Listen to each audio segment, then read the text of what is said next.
Commence primary ignition. I'm just not the hero type, clearly. What a piece of junk. Enterprise, this is the captain. I got a bad feeling about this. It's all part of the plan. Engage. Welcome back to Podcast 2 for 1. I'm your host, Donovan Thompson, with my co-host, Daniel Wingfield. And we are back again today with none other than Travis Mosler of Crossbutt Creative. Hey guys, happy to be back. Is that your sign? Is that your forever sign? Wakanda forever. Crossbuck forever. If you guys didn't know, we are sponsored by Kapow Comics, located at 4047 East Kill Avenue in Sherwood, Arkansas. There they have comic books, collectibles, graphic novels, and of course special guest appearances throughout the year. And if you haven't already, make sure to hit the subscribe button, that notification bell. Assuming you're on YouTube, youtube.com/341 Studios, the best place to consume the content. And everybody, you are in luck. We brought Travis on to talk not Star Wars, but Spider-Man No Way Home. We have been sitting on this one for a while. We wanted to really digest it. We wanted to watch it multiple times. We wanted to really think about what this movie means. And I think that we've done a lot of thinking and not a lot of talking. So let's start doing, boys. I want to first go around the table here, and I want to talk about what's our initial reactions, and then we kind of go a little deeper there. But first, Travis, tell me in a few short words, how was Spider-Man No Way Home for you?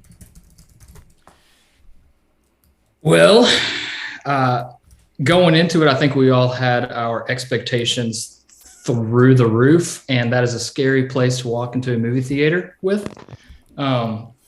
And typically, I'm one that avoids spoilers at all costs. I like to know the information that the studio wants me to know going in. I know there's some people that don't even like to watch the trailers, but I know, especially with Marvel, the way that they shape their trailers and stuff, they're trying to create an expectation for one thing, and often they creatively switch it up in the movie, and I want to go along for the ride they want me to go on. But with Spider-Man, there were a few leaks that got out, and I couldn't avoid the initial ones. But once I was in, I had to see it all through. So every spoiler that came out, every leak that happened, I had to eat it up and be like, "Is this real? Is this true? Could it be?" And it was, and I think it lived up to all the hype. And I mean, being able to balance everything that they took on is the real miracle. Because of course they tap into the powerful nostalgia with all these, with the cameos and all of you. There's a very heavy cast that they had to balance, but they balanced it. Every single character had their moments, had their story arcs. And the emotional beats were right on with the people that we wanted to see it. The storytelling was tight. The pacing was, it moved right where it needed to. It breathed where it needed to. It really did it for me, man. Of course, there's ways that it could be better. There always is. But it's at the top of my, I mean, we're going to go into, our reviews of Marvel for this year, but it's spoiler for me. It's at the top of mine. It's right now, it's at the top of my Spider-Man ranking. I think it'll float between 1 and 2 with Spider-Verse, but gosh, I love that movie. It was good. I liked it. I very much liked it. Yes. Awesome, Daniel. Well, I'll just let you know, Donovan, your mic's a little fuzzy, so I'll let you work on that while I'm talking. Just to Again. Yeah, like a fuzzy little bear. Okay. That's maybe even worse than it sounded at the whole night. Yeah. I'm not being facetious. For me, this movie was so satisfying.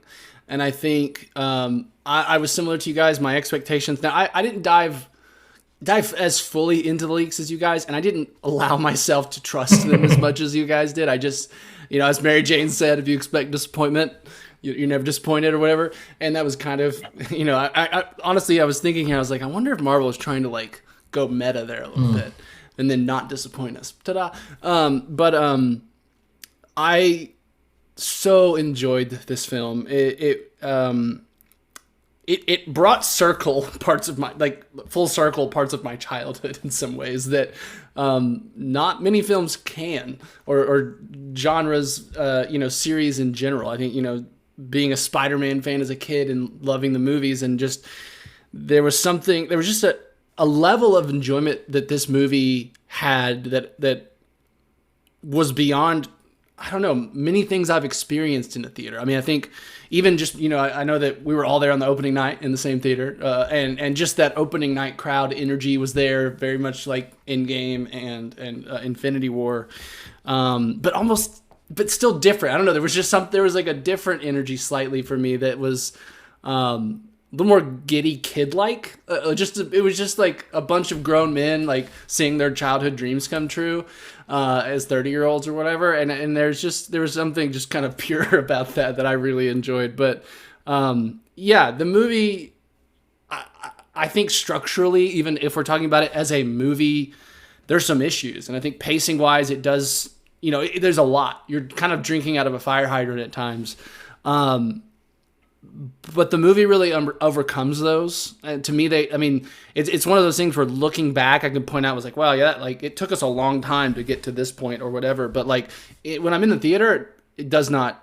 I'm not feeling that. I'm not noticing that. I think the power of the emotion that these characters had. I think that the performances across the board were phenomenal. Some really, really standout ones that we'll get to. But man, yeah, I just thought this is a movie that I'll be able to kind of rewatch, I think, as easily as I'm able to rewatch Endgame and Infinity War, of just put it on and let it take you for the ride it's going on, because it's a really fun, magical ride. It really is. And I loved it. I really, really loved it. Yeah, no, I love hearing all the positive things. Sometimes I feel like, we build up expectations and we come on the podcast, and sometimes they're met in some ways, and other times, they're not. And it's cost Star Wars. Yeah, and it's yeah, right. But it's refreshing though to get back to a point. We're in 2022 right now, but back to a point in the MCU where we're like, they kind of nailed everything. And I think Shang-Chi was still a great, fun movie, and I think it was in WandaVision. We had a lot of talk. We'll get into that later, but I think Spider-Man kind of went back to that, what you're talking about, Daniel, where Infinity War and Endgame, where we're like, fuck yeah, they're nailing it. Their execution is pretty top tier. Yeah, I mean, real quick for me, it's no secret that Spider-Man 2002 with Tobey Maguire and Sam Raimi, that was even just the last couple of years, I would say it and Back to the Future were tied for my favorite movie of all time. And it was only until recently where I just kind of get bounces back and forth, and it's really just on the day of what I consider. So it's a big deal for me and for a lot of people, including both of you, that Toby comes back and Andrew comes back, and just that alone, I think I mentioned in our private conversations on the pod leading up to this that if they just make an appearance for 5 seconds, it will already be a 10 out of 10 for me. And it was not. It was 11 out of 10 for me. It was a 12 out of 10 for me, because they really stuck the landing in a lot of different ways. You're right, Daniel. It's not perfect. You're right, Travis. No movie is perfect. But this movie did what I would say a lot of ways is the impossible, especially considering when they shot it, and also considering they didn't have the third act nailed down midway through actual shooting the movie. Like, they didn't know they were going to get these actors until right before they shot, which is pretty impressive. I didn't know that. That's interesting. Yeah, they had kind of like the classic Civil War thing where they had multiple paths. They know they're like in Civil War, they know they're against Spider-Man, not against Spider-Man. Same thing with this. They didn't know if Toby and Andrew were going to sign on, and they were writing pages for them, and they signed on, had to deliver the pages, and X, Y, and Z. So I'm glad we all in agreement for the most part. I think that we really enjoyed the movies.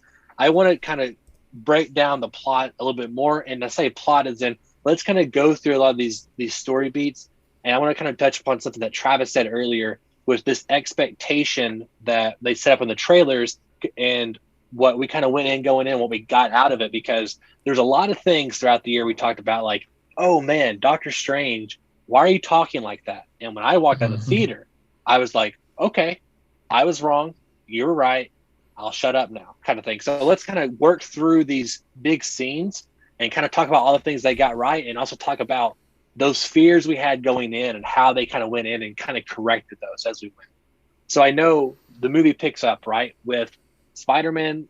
His identity is revealed. We have J. Jonah Jameson, and his life goes to shit. I really love that this movie picks up right when the last one left off. There's no time jump, and I love this. Really feels like to me the first time like you feel the imprint of like John Hughes, like Watts trying to implement John Hughes, that kind of stuff. But I feel like this tracking shot when they get to the apartment, that felt like, okay, John Watts is getting to do some John Watts now.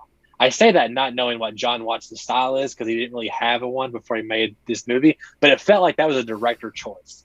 And so it felt like he was getting to make some choices here that kind of reflected the things that he really maybe likes.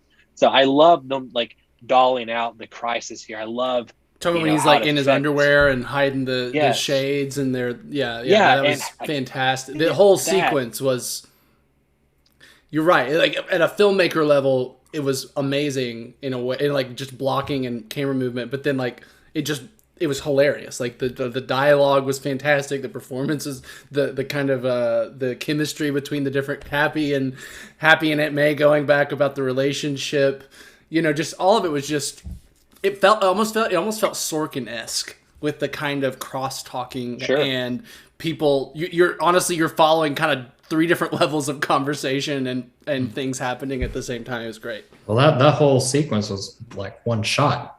Yeah, from when they walk into the apartment to when they did a moving master shot through all the rooms, which really reinforced the awkwardness of the scene. It was so cool. Yeah, but what's great is like that energy that happens in that scene. It goes throughout the montage that follows afterwards in terms of him getting arrested, like everybody getting interrogated, leading up to a big deal that we speculated for a long time, the reveal of Matt Murdock. I just got chills. The reveal of Matt Murdock inside the MCU, played by Charlie Cox. Ooh. I'm a really good lawyer. And what a great, what it was on screen, 3 minutes, maybe, but like is so memorable in those 3 minutes, just for one, because he's like doing that cool suave, like, lawyery kind of that we've seen in the show sometimes, but then that just the brick thing and just all of it was just like, yes. I don't know. I couldn't get enough of it. But at the same time, it was just enough. I was like, there's whispers or I guess rumors floating around that he's going to continue to pop up in that type of fashion in just various other places. Well, I She-Hulk, right? If he's not in She-Hulk, which is a lawyer show, somebody fucked up. That's what I'm saying. But I think it's safe to expect that. At least for like one episode, he needs to show up. But yeah. Well, what's even a cool little layer here is that Happy, played by Jon Favreau, he also played Froggy in the Ben Affleck Daredevil movie. I don't remember that. I did not remember he was Froggy. That's hilarious. I barely remember Froggy being in that movie. Froggy. Did I say Froggy? Is it Froggy? He said Froggy. Is it Froggy Frog? It's Foggy Nelson, I believe. Okay. That's right. You're right. I said Froggy. It's Foggy. You're right. You got me. Froggy. Why do we not have a Muppets Daredevil spoof with Kermit as Froggy? I don't know. It's great. And who would be Daredevil? Probably Miss Piggy. We'd make him Daredevil, or she could be Electra. I guess. I don't know. Yeah, I don't know. The defense rests. Right into bit.ly/2for1mail. If Muppets did a Daredevil crossover, which Muppet would play Daredevil? This is important. I love it. I really want Pepe de la Shrimp to play him.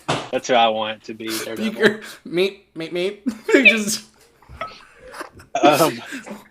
Who sounds like Meep? Who keeps saying Meep in the Daredevil?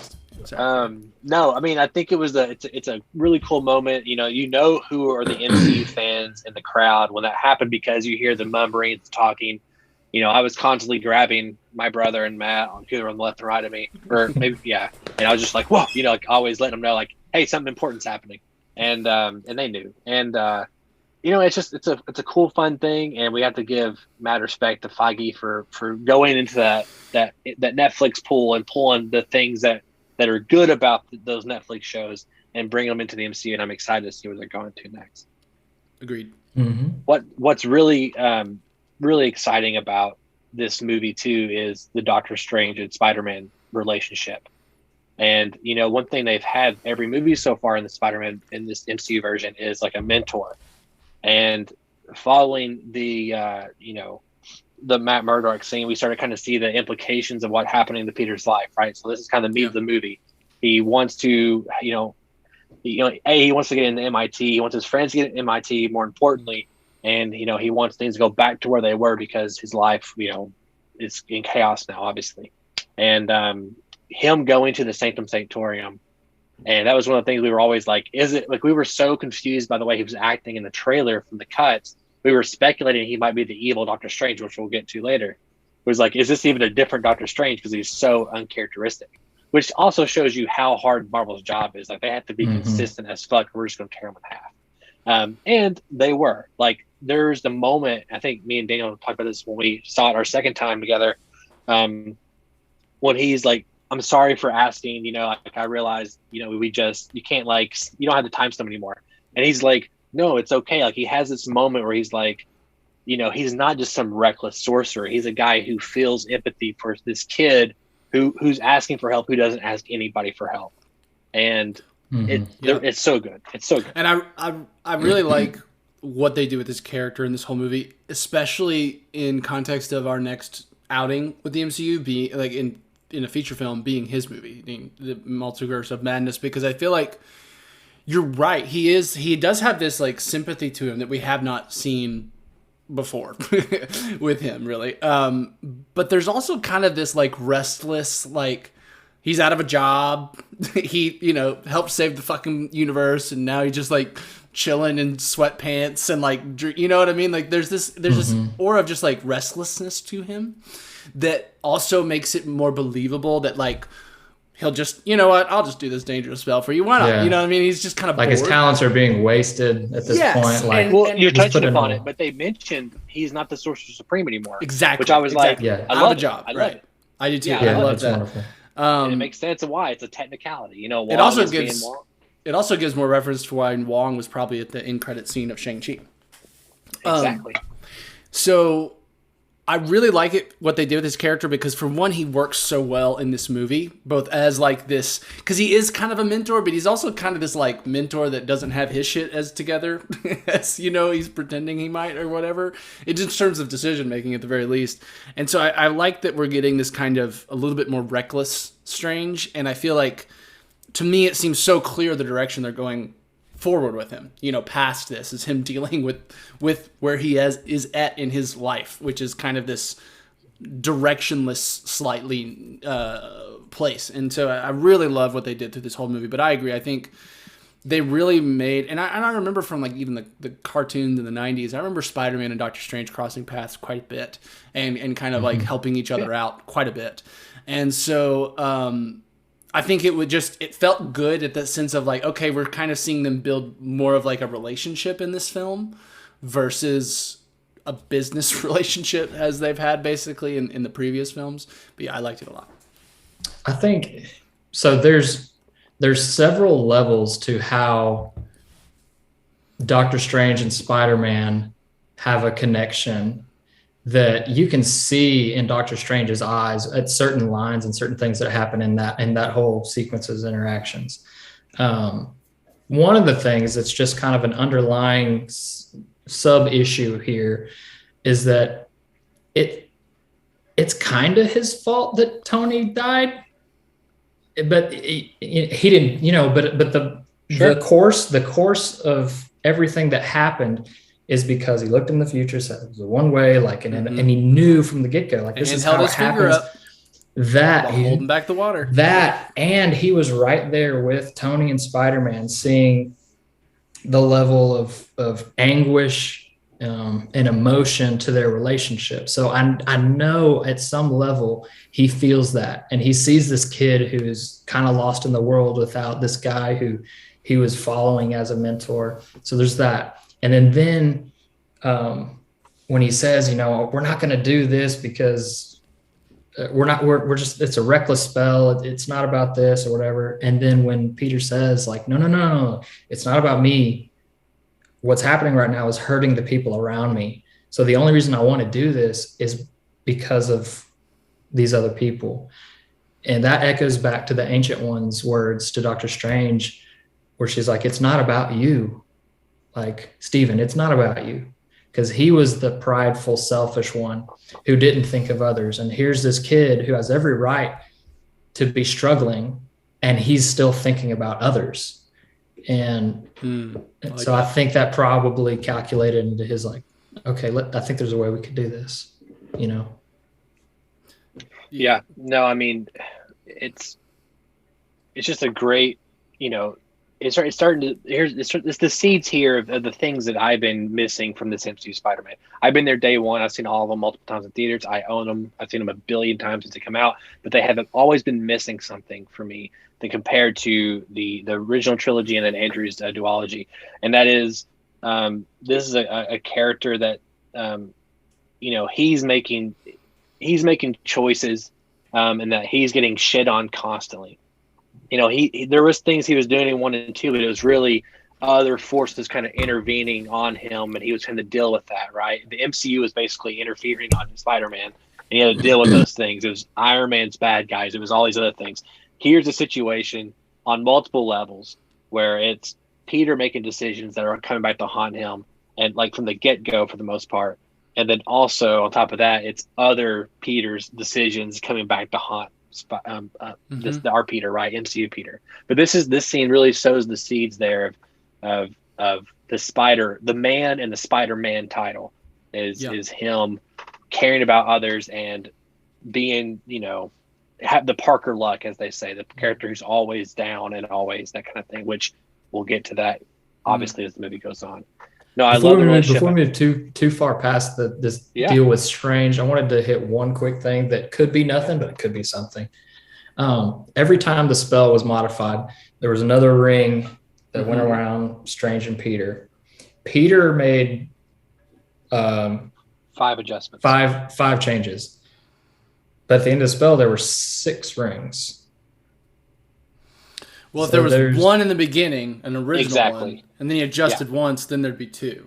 Adjusted twice, there'd be 3. But I think 4, there'd be 5. Maybe I'm wrong, but I think the 5 includes the first one. Maybe it does. But there's a theory that like one of the changes Strange made, to where maybe he still remembers Peter. You're talking about the final one, the very, very, very end one. Maybe. Okay. Interesting. Somebody online said that. I was like, I really like that. Who knows? Interesting. I would like it too. And what's interesting about that is they did not show. We're skipping ahead. They didn't show. He's the only character that with him the whole movie. They didn't show like his reaction to not knowing Peter anymore. So that is interesting. Yeah. We'll get into that. I think we've got some talking to do about the aftermath of all this. But no, I mean, you know, the way they handled the spell and stuff was fine. I think, you know, it's one of those things that you're in the middle of it and watching the trailer and you're like, you know, is this going to work? Is it not going to work? But, you know, it's just Peter still being immature, right? At this point, he cares about others, but he's still, let me say immature. He doesn't understand magic. He's naive. He's naive. Yeah. And, I mean, you know, we're fixing to get into that really quick. I mean, obviously the dynamic kind of changes a little bit with Strange from that point, because he kind of gets on to him like, you didn't even think about to do these kind of things, like talk to the MIT people. I like X, Y, and Z. That was funny because that feels very like classic young adult thinking. You kind of just jump to extreme measures sometimes without being like, oh, but I could just ask them to reconsider.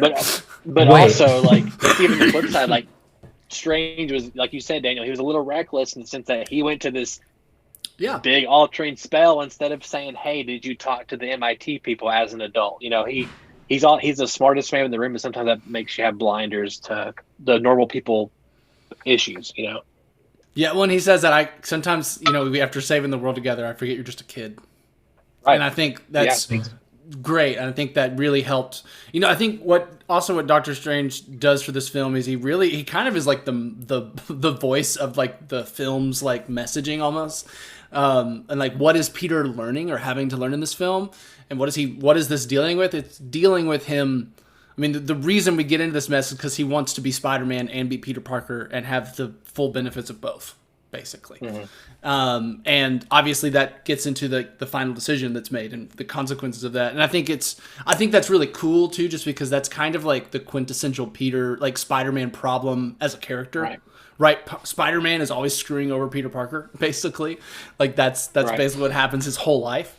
And it's like he having to do the right thing always gets in the way of just getting what he wants.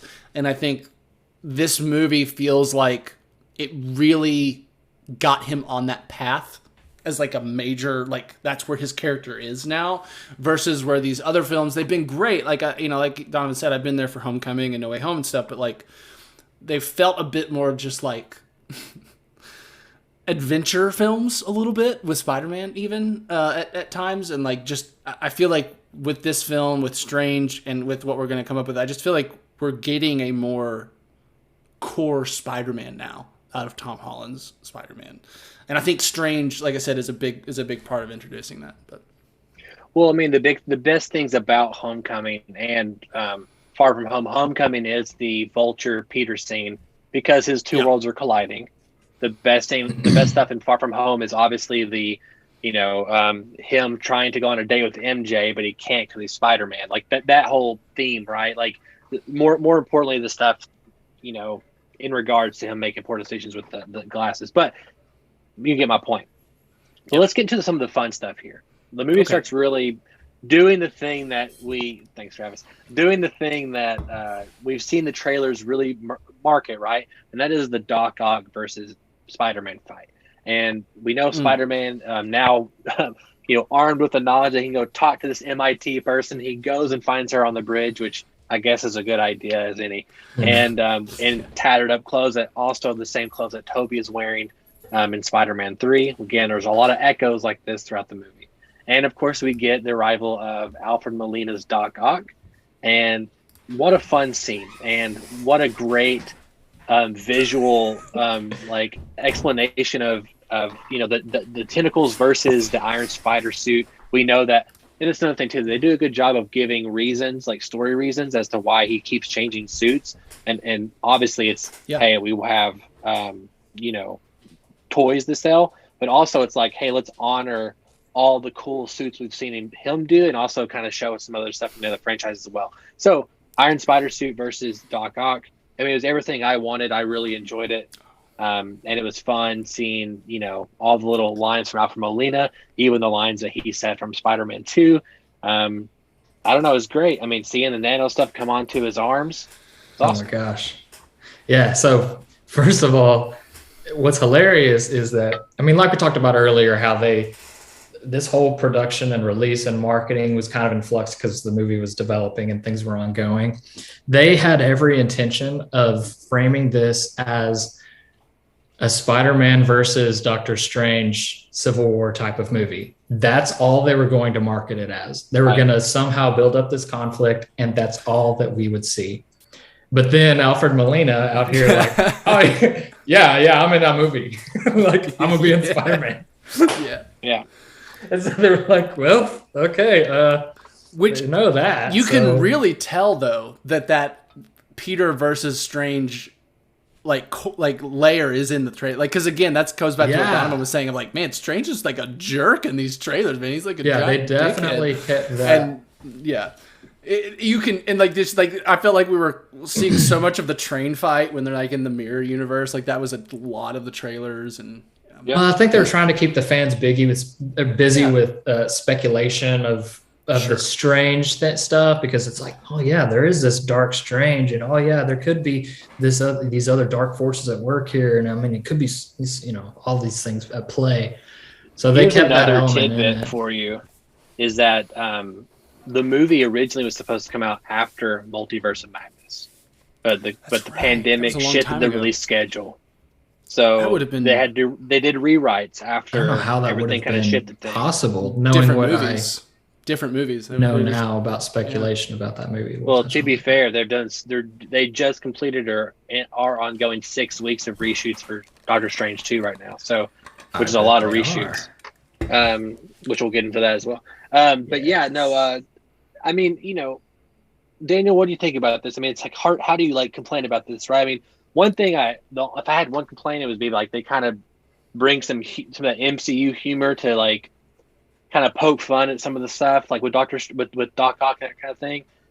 Makes sense, but it's still kind of like, you know, I kind of want my stuff to be taken seriously. Like that was my Spider-Man villain, you know, in 2004. I don't know, man. When he takes over his claws, kind of point. They had a lot of humor in the Sam Raimi's with Doc Ock. Oh, Butterfingers, like they like did, they but it wasn't. But it was never at the expense of the characters. You know what I'm saying? Sure. Like not. Yeah, it wasn't. It wasn't. But, not like that. Again, it's minor. It's a minor thing I'm talking about. I still love it, enjoy it. Yeah, but, I mean, I think even just visually, that shot of like the claw coming out of the concrete and like landing at the camera, like looking down, like it's menacing. It's like the perfect, just shot design for introducing him. And I mean, honestly, I'm like Alfred Molina look. Both of them. I know he looks. I'm sure he does look older, and if I went back and watched Spider-Man 2, it'd be like more apparent, but like it looks like he hasn't aged much. No. And I mean, that was just that whole dynamic was great and just worked. I think just in terms of introducing the villains, I think he was a great one for them to first encounter, even, you know, in context of what happens later in the movie. But I love it. Well, that's why I think it's such a good idea to bring him in first because of where he ends up. Yes. Yeah. And I think, man, I just think it at this point, this movie kind of just starts like going at light speed and doesn't stop. Yeah, it really does. It's like you're on a journey now, and like it's like moments like this don't stop coming, because it's like when you see that claw come out, when you hear like the goblins laugh and the bomb rolling out, like I just can't not grin. Like it's just like you're just grinning. It's like one of those smiles you can't make go away if you wanted to. This feels like Homecoming in a way of like, you know, just like fuck. I mean, I couldn't ask for. I would like, again. This is like what you say all the time, Donovan. If I was in control, I couldn't. I don't think I could do it any better. I wouldn't have done it any differently. Basically, right. You know what I mean? That's the best compliment you can give a movie. Yeah, the attention to detail. We're as good of filmmakers we are. Yeah, right. The attention to detail in this movie, from the plot, from the production design, every little thing, pulling from these other universes, even like pulling from these other movies, like it's so respected the source material and the worlds that these characters are coming from. Even like the whole, I mean, the nanotech bonding together thing blows my mind, just how intelligent and perfect that is, because that tech is nanotech. You go back to the Sam Raimi movie where he is addressing the crowd doing his first demonstration, and he explains that he's using funding from Oscorp and their nanotechnology that allows him to control the arms and stuff.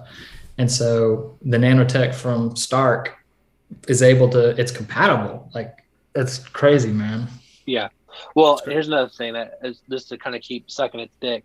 A movie does a great thing with action scenes when it reinforces the character. Don't get you, Travis. When it reinforces character, and when it pushes the plot forward. This whole scene is built upon the fact that, hey, I shouldn't right now get into any trouble because the MIT recruiter, whoever she is watching, and I need to save her on top of, you know, and not destroying stuff because J. Jonah Jameson's going to screw me over in, you know, in the press and X, Y, and Z. And what's great about this, it reinforces again Peter's character at the end of the scene. He says, hey, you know, or at the beginning, he's like, I want to get my friends in MIT and stuff. At the end of the scene, she says, I'm going to get you, or get your friends in MIT, or your friends. He goes, no. I want to get my friends in my MIT. She goes, no, I'm going to get you and your friends in the MIT.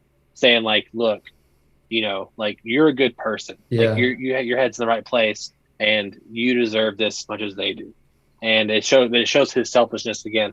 And it's great because we get right then. You're right, Daniel. We go from that scene straight into the pumpkin bomb, which leads us straight into Doctor Strange's I don't know what they call it in the movie, dungeon thing, catacomb. Yeah, dungeon. I mean, I think Ned calls it a dungeon at one point, and he's like, "Look, a torture machine." She's like, "That's a Pilates machine or something." Yeah.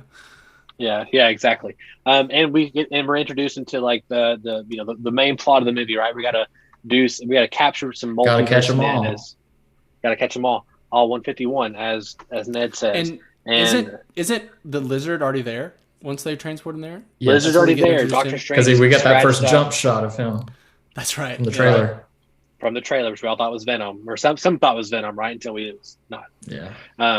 But yeah, so Strange, of course, has been testing with Lizard, and we reveal that the spell has brought in people from other other dimensions or multiverses that knew Peter Parker in this particular case, the two that we know of, Andrew Garfield and Tobey's universes. So we get Lizard, Green Goblin, and Sandman, Doc Ock, and of course Electro. So it's 5 right there. Again, I still think there's a missed opportunity here not to have 6, but we'll talk about that later. Yeah. It's right there. It's like, how do you not do it? Well, I think they kind of leech onto the Venom, even though he wasn't a part of the main plot.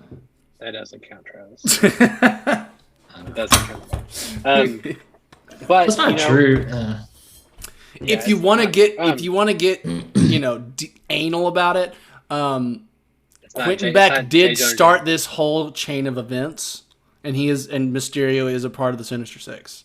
So while not on location, they are all involved, tangentially. So sure. And we get the idea that Peter says, which I kind of get, but also I'm like, well, this is kind of weak. But he's like, I need my friends to do this, right? I need to bring in MJ, I need to bring in Ned, and I think it's a little thin there, but it's fine. It's a bit movie level, man. Yeah. What, Travis? Guy in the chair. He is the guy in the chair.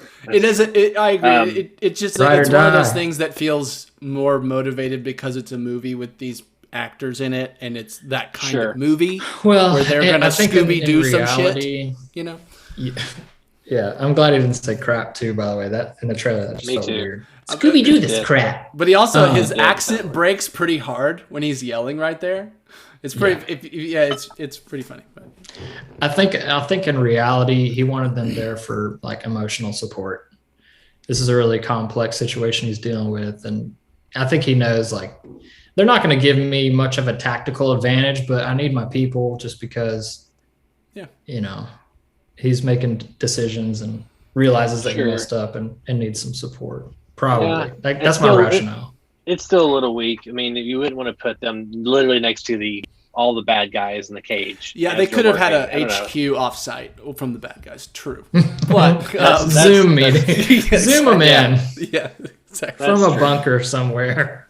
Yeah, and even just I'll just slightly because I think we brought it up now. Maybe some of the slightly weaker parts of this film is some of the kind of things that happen with Ned and MJ. It's just like the little things, like when Peter's swinging with his phone on his chest, and they're like, "Go this way, go that way, go." And it's just a little bit like, okay, well, it's just a little bit, just kid level, or just like not. I don't know. It just feels a little bit. No, you're right. It makes the world feel a little bit more silly versus like our world a little bit.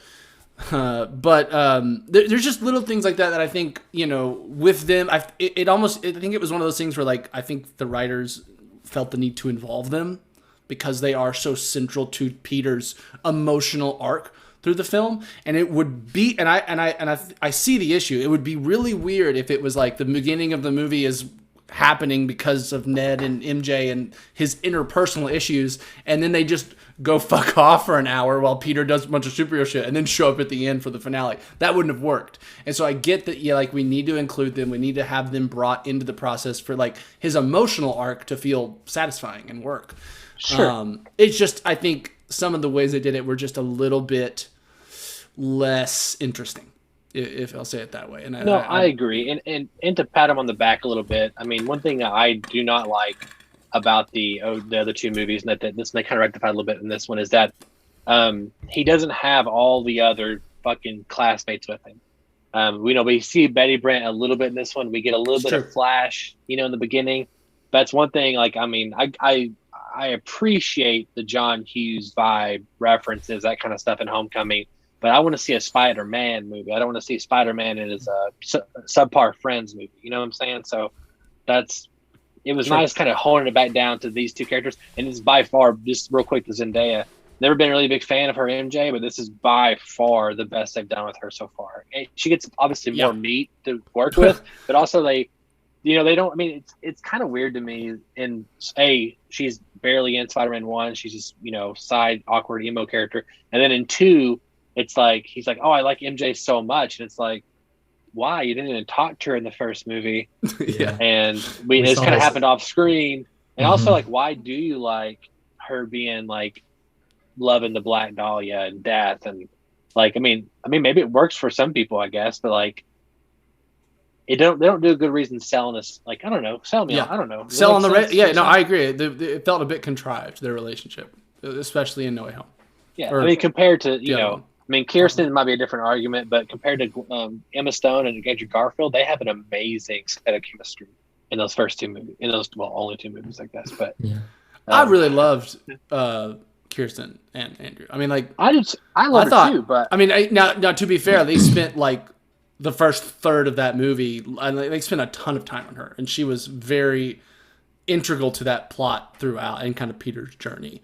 And so I think even just. I get why MJ, like, again, you're right. Homecoming, if you told me she wasn't in it, I'd believe you because I can't remember what she did. And then I agree too. And like in Far From Home, she's kind of just the love interest. And she's good on screen. She's a great actress. I think Zendaya is really incredible.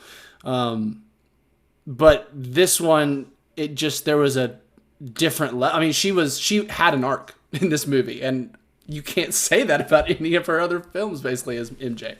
And I feel like, that's significant. And I think we wouldn't get the emotional payoff we get with the final, scene of the movie if we didn't have her be this involved in this film, for sure.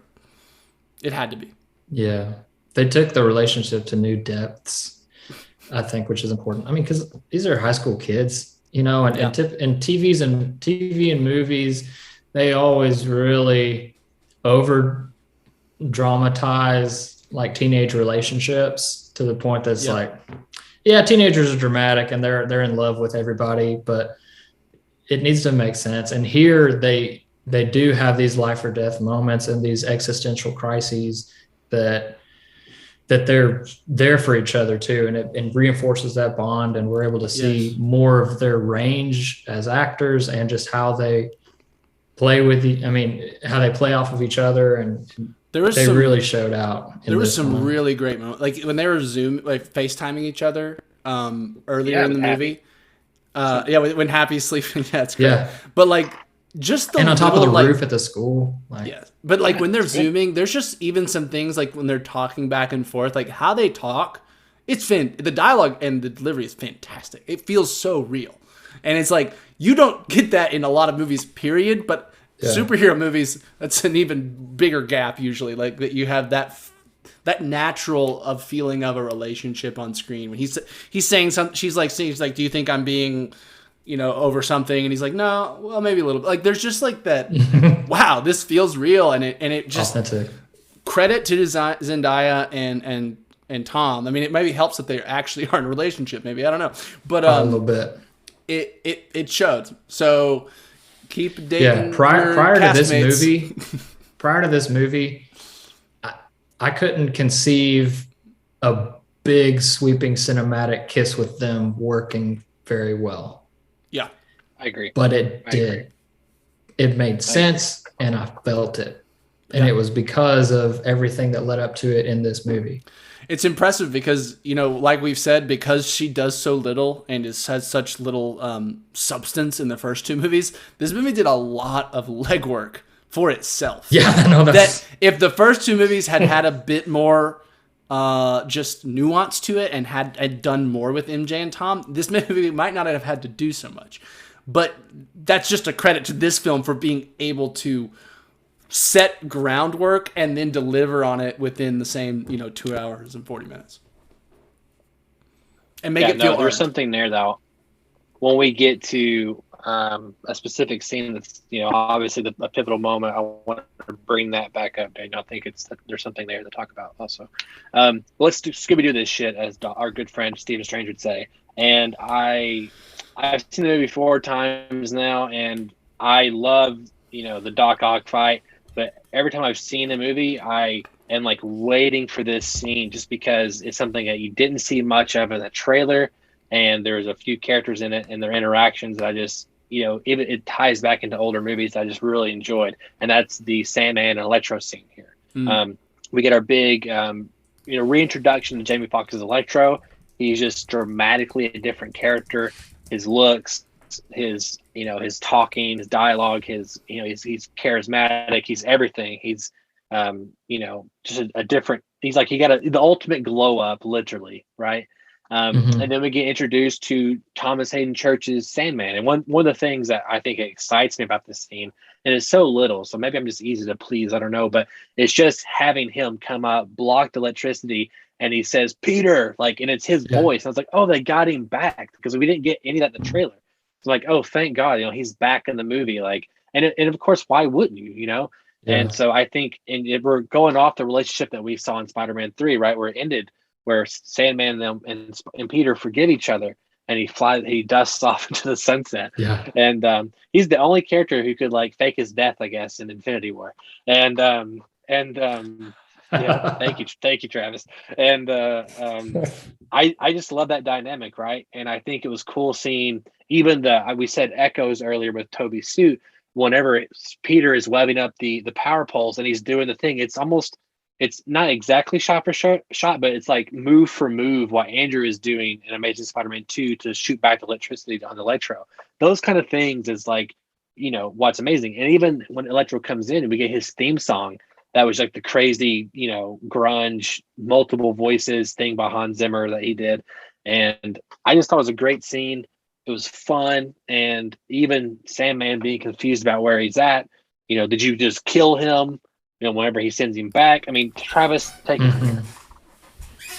Yeah, it was great. I mean, that whole scene was really, really cool. I mean, I don't know what else I could say to it from what I know you were stalling because I was dying of thirst. I had to go get water. But also, I want to say, I think that was a really funny joke about the Infinity War and Sandman being able to hide himself. Yeah. I heard it, but I laughed by the fridge. But so it's funny. I'm 99% sure that all the changes with Electro were Jamie Foxx's conditions for doing the movie.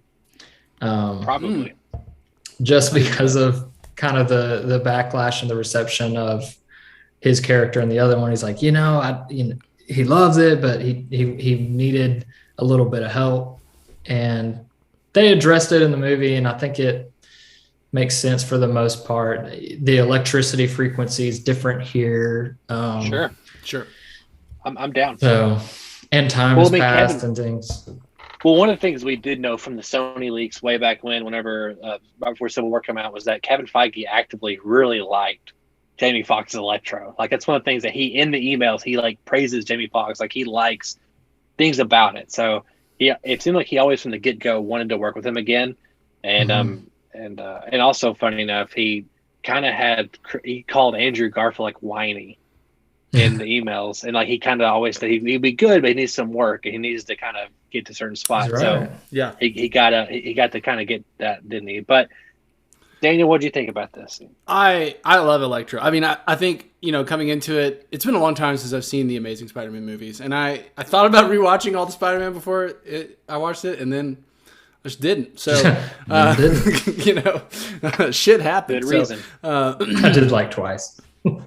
And so I the basic thing I remember they had that stupid fucking get up he was in before he becomes Electro. That's over the top nerdy awkward. It's just whoa. Yeah, his call over, his missing teeth. It was pretty cliche. It's just so on the fucking nose, man. It's so cringe. But I actually really like that movie a lot, though. A lot, actually. Good for you. I do too. I actually never had big issues with either of the Amazing Spider-Man movies. I haven't watched them too recently, so. But yeah, I mean, really they liked got him. problems, but I love Oh it. yeah, I mean, I had issues with him like in the theater that was kind of upsetting, but yeah, I mean, I respect them if that makes sense. Like Sure. No, there were I- there were a lot of elements that I really enjoyed. there are good parts about them. Yeah, for sure. But I loved Electro. I thought he was pretty much a consistent source of just kind of witty humor throughout the film, and even just like shortly. I think happens really soon after he gets like they get him back. And they're talking about like how'd you do that? I fell into a vat of eels, and the guy's like, yeah, I fell into the sand thing. Go careful where you fall. And they reference that like several other times about like falling in places, and like Brilliant. it's just.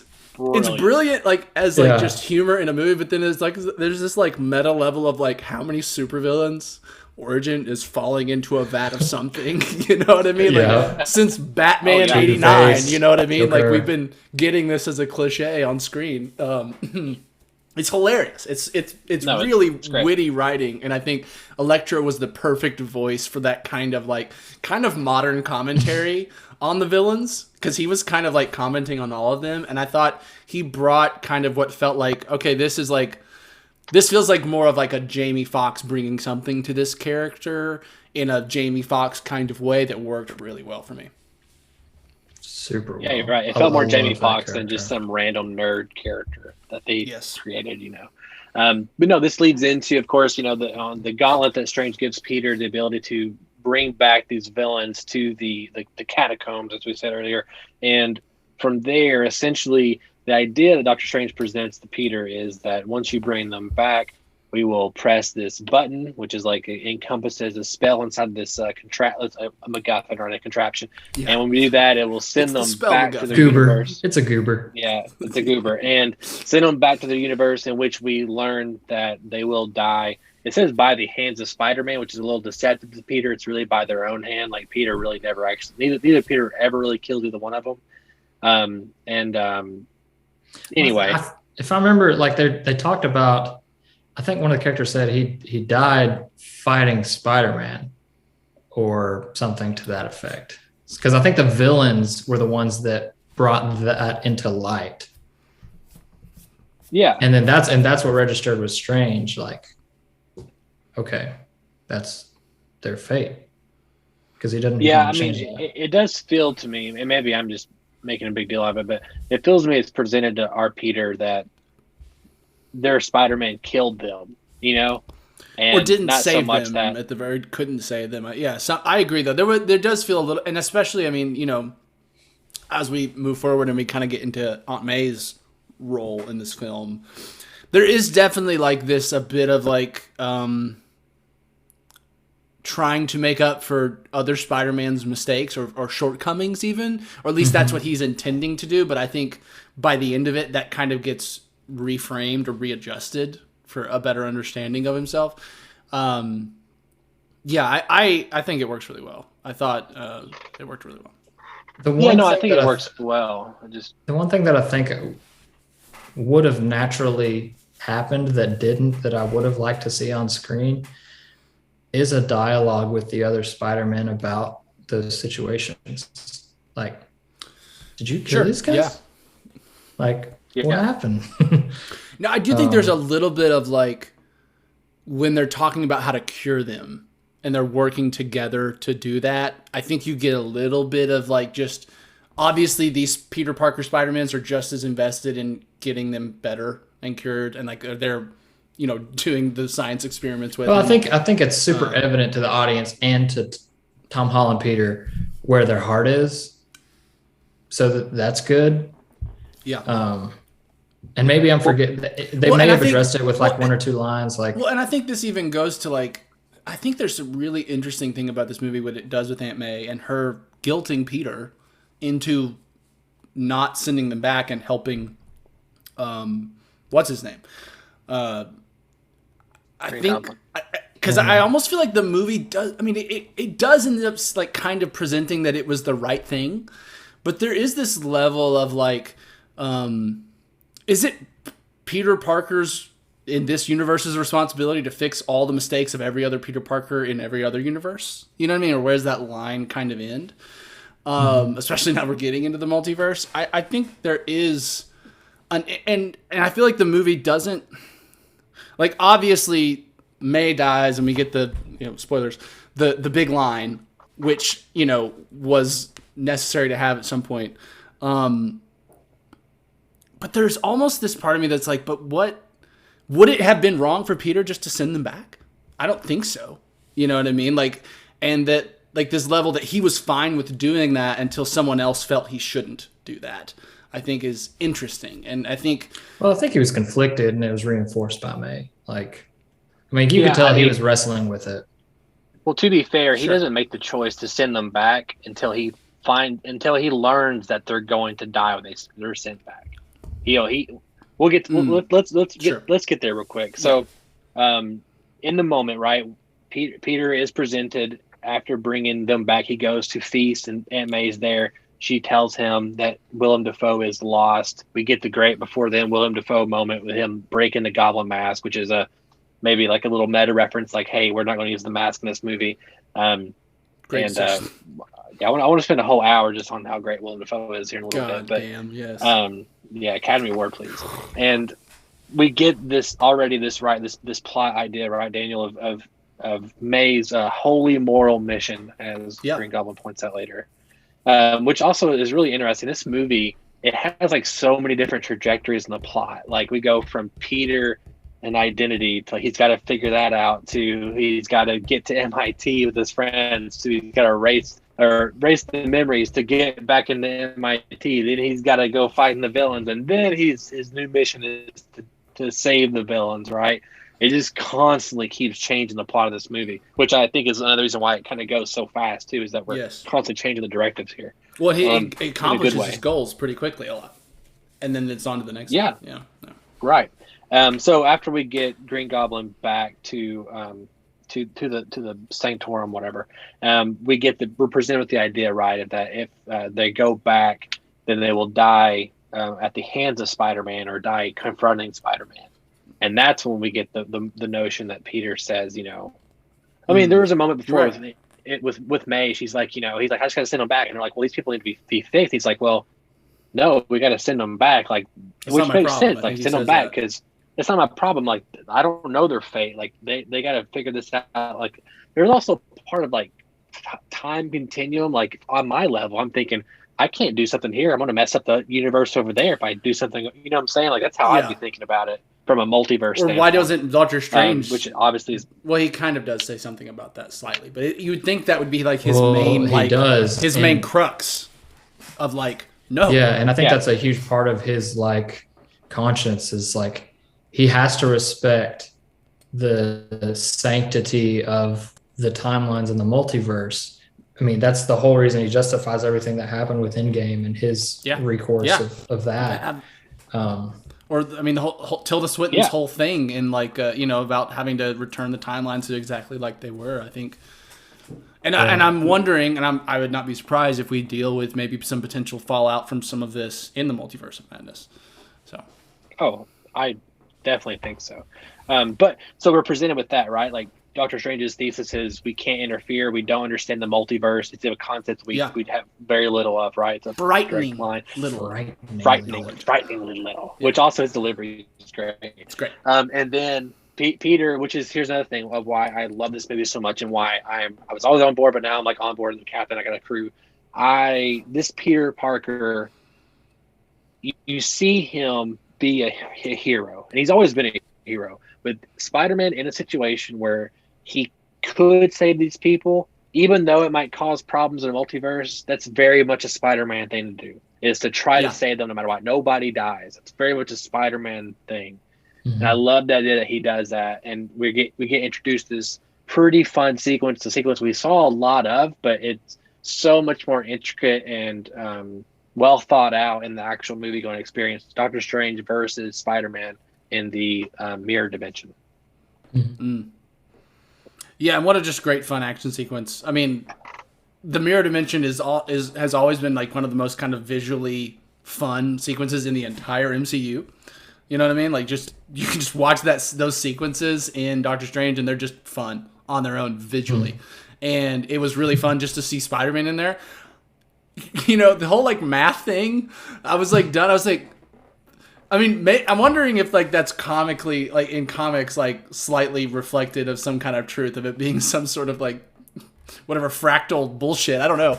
Like I'm just like I like it. It was funny and kind of like it was interesting way for Peter to get out of the situation.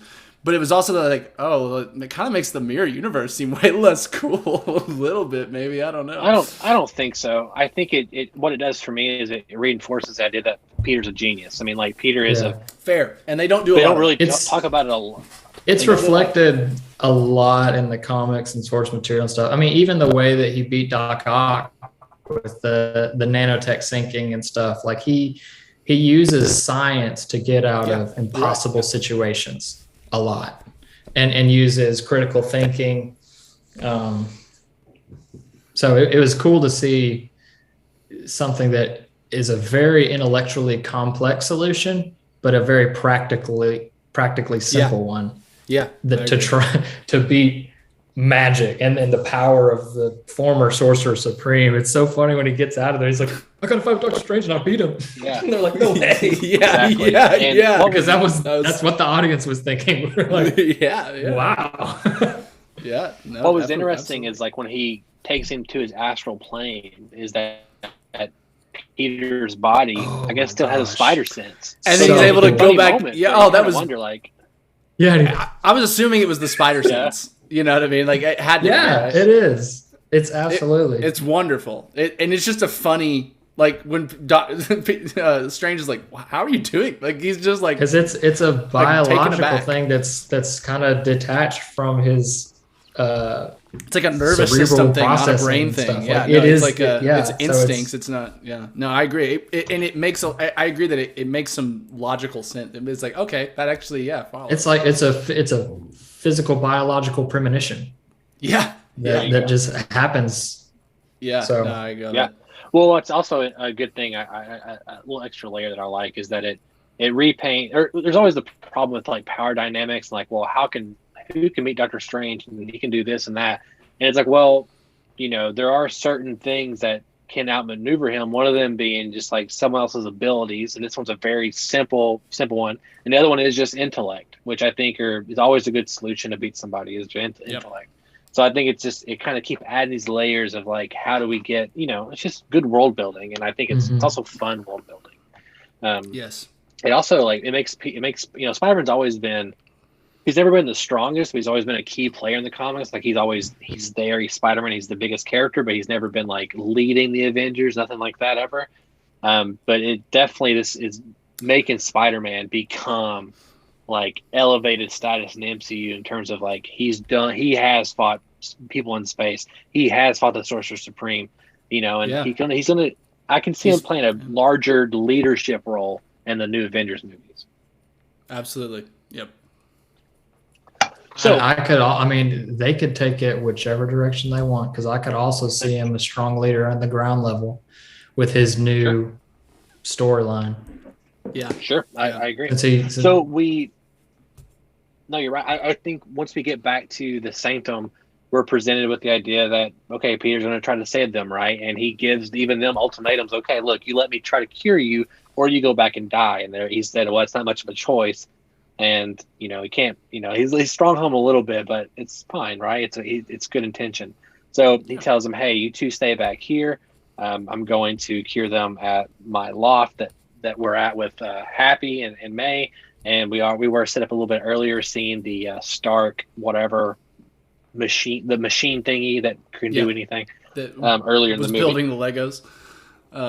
Building, yeah, and exactly. and again, just another, like when they're walking past the doorbell cam, and then Happy's driving, he's like, Peter, I've seen like 6 strange people walking in. It's just like there's just little bits of humor like Jon Favreau is like kind of just this like nice little icing that shows up every now and then. That's just like he's never doing anything that important, but when he's there, he's always just a pleasant surprise and just wonderful on screen, whatever he's doing. I'm so thankful for it. He was supposed to be killed off in Iron Man 3. I saw that. Yeah. I wrote that. Yeah. And he basically was like, yeah, but what if what if he is not killed off? And they're like, okay.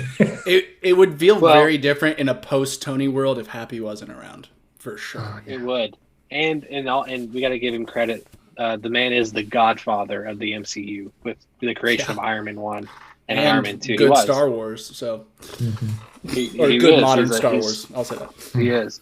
Real quick on Star Wars, I mentioned this to Daniel when we saw it, but there's a cool Star Wars reference here. In Homecoming, they build the Death Star and it breaks, and then in Spider-Man No Way Home, they build a incomplete Death Star and it gets destroyed. Just it's like literally with the dummy process. arm. Like it's halfway built, just like in Return of the Jedi. So it's just like they're like, yeah. And I was it's one of those things. You're like, That's now awesome. that they own everything, it's just like, Marvel. Star Wars, of course, exists as an IP in Marvel. You know what I mean? I love that. I love that kind of stuff. No, it's great. We get this great sequence. I mean, the thing is, we're going to talk about this movie. There's so much I feel like I'm going to miss, but just little things, But hopefully you've seen the movie. Hopefully you can, fill in the gaps here. But this moment where he's going to cure Doc Ock, and we get great interactions between him and Willem Dafoe. I'm something of a scientist myself, and once you get if you there's a future for you in science, come work for me at Oscorp if you get come a different multiverse, and you see the genuine part that Norman did have in Spider-Man 1. Like he was not a perfect dad, but he definitely was a father figure to Peter, and he definitely had a good side to him, when he wasn't Goblin. Yeah. 100%. And seeing this is where we get you got to watch where you fall scene with Sandman and Electro. We see Doc Ock still, being just like humiliated from he gets captured to this point. He can't do anything. He just he's like a puppet on a marionette puppet. Yeah, it's it's true. The one joke, if I could pick one joke to be killed from this movie, it's the saltwater joke. I agree. Yeah. That was a little bit. Was that a Ned joke? No, it was Aunt May. That's right. Because you're an octopus, which no one ever actually says that in the movie. I don't think. I don't anyone says like, "Oh yeah, Dr. Octopus." Does anyone say that? No, his just name is Otto Octavius. No one ever he does say his name. Yeah, but Otto Octavius is not Octopus. So I agree. No, but he does have. Dr. Octopus is like his villainy moniker. If it would have been said by anybody, it would have been it was said by Sandman, I think. Doc Ock. He I think he said that. But Ock could just be for short for Octavius, so okay, I get it. I agree though, the joke was neither necessary nor but it didn't land. Didn't work. I agree. It's not like the best joke. Luckily, we didn't spend too much time on it. To the idea that he does cure Doc Ock. And it's a great moment. It's like it's one of those things too that he has to be the first one cured. He's one of those people that there was like tons of movies or videos made on the internet. Like, are they going to ruin Doc Ock's arc in Spider-Man 2 by having him a bad guy in this movie? And it makes sense logically of where they pulled him from, and also he's the first one to be cured, and where we end up with him later in the movie, right? And so it's just a great moment having him and Willem Dafoe talk. He had the most straightforward path to being fixed. Like literally, it was like a technology issue for him. Like everyone else's is a bit more genetic, at the very least. Mm-hmm. But his is just like, he just needs a new SIM card, basically. You know what I mean? And so it makes sense just at a movie level of like, let's get the easiest ones out of the way first. And I agree. I think it wouldn't have made sense to have the arc he had in Spider-Man 2 for him to just be a villain the whole time. It wouldn't make sense at all. Yeah.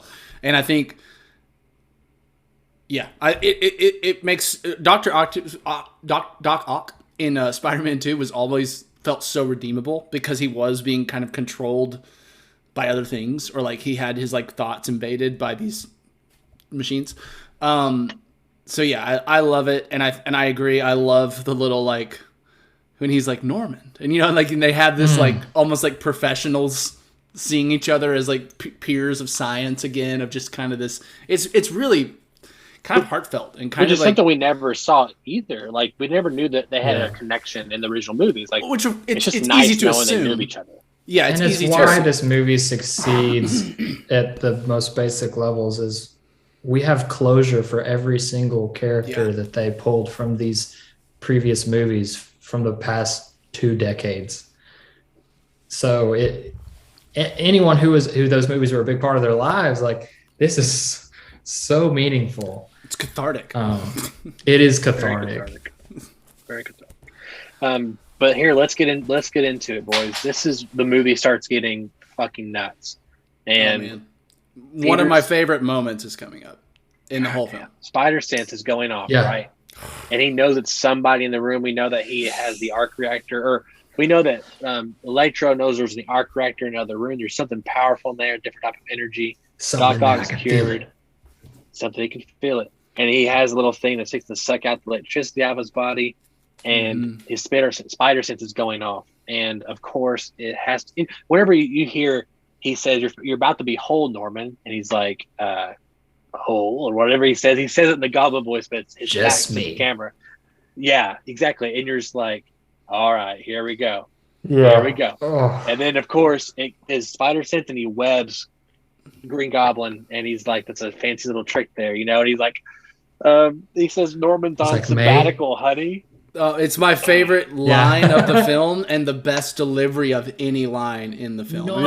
This was the moment when it was like, holy fuck, Willem Dafoe did not come back for a payday. He came back to reestablish himself as like one of the most premier villains in all of like superhero movie history. Basically, just be like, oh no, yeah, I'm up here with Heath Ledger. Guys, remember? Yeah. You know, I know it was 20 years ago, but I'm up here with Heath Ledger. Like, that was the level of performance we got. That one line where the Norman's on sabbatical. It's just like, it's just perfect. And like the turn he makes, the way he kind of like makes his face look almost more like just like pointy and like just like almost mask like, just like his goblin mask. It's just.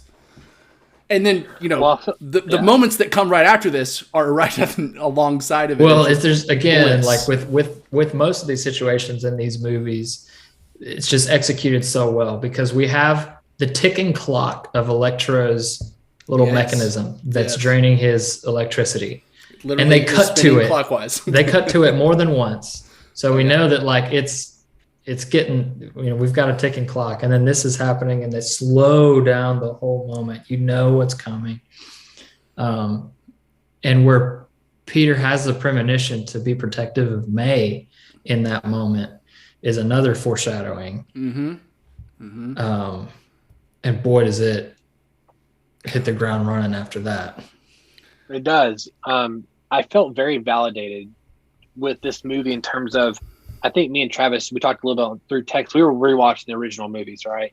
And I've always been like, no, he's great as Green Goblin in the first movie. And then I rewatched it again recently. I was like, man, Willem Dafoe fucking kills it in that first Spider-Man movie. And even in his small cameos in Spider-Man 2 and 3, it's like he is such a good actor. He takes it up to, like you said, Daniel, the next level. He didn't come back for a payday. He came back for an Oscar in this one. He's like, you know, he wants to do his own stunts. He's going to come in and just fucking kill it. And seeing him, the fight between him and Spider-Man. Oh my God. It's just a knockout brawl. And it reminded me that, like, oh yeah, I like seeing Spider-Man punch people. Because in Spider-Man 1 and in Spider-Man 2, Tobey Maguire and Green Goblin fucking fight each other. They do. Like, they have fist fights in the tower, in the burning building. And the same thing in this one.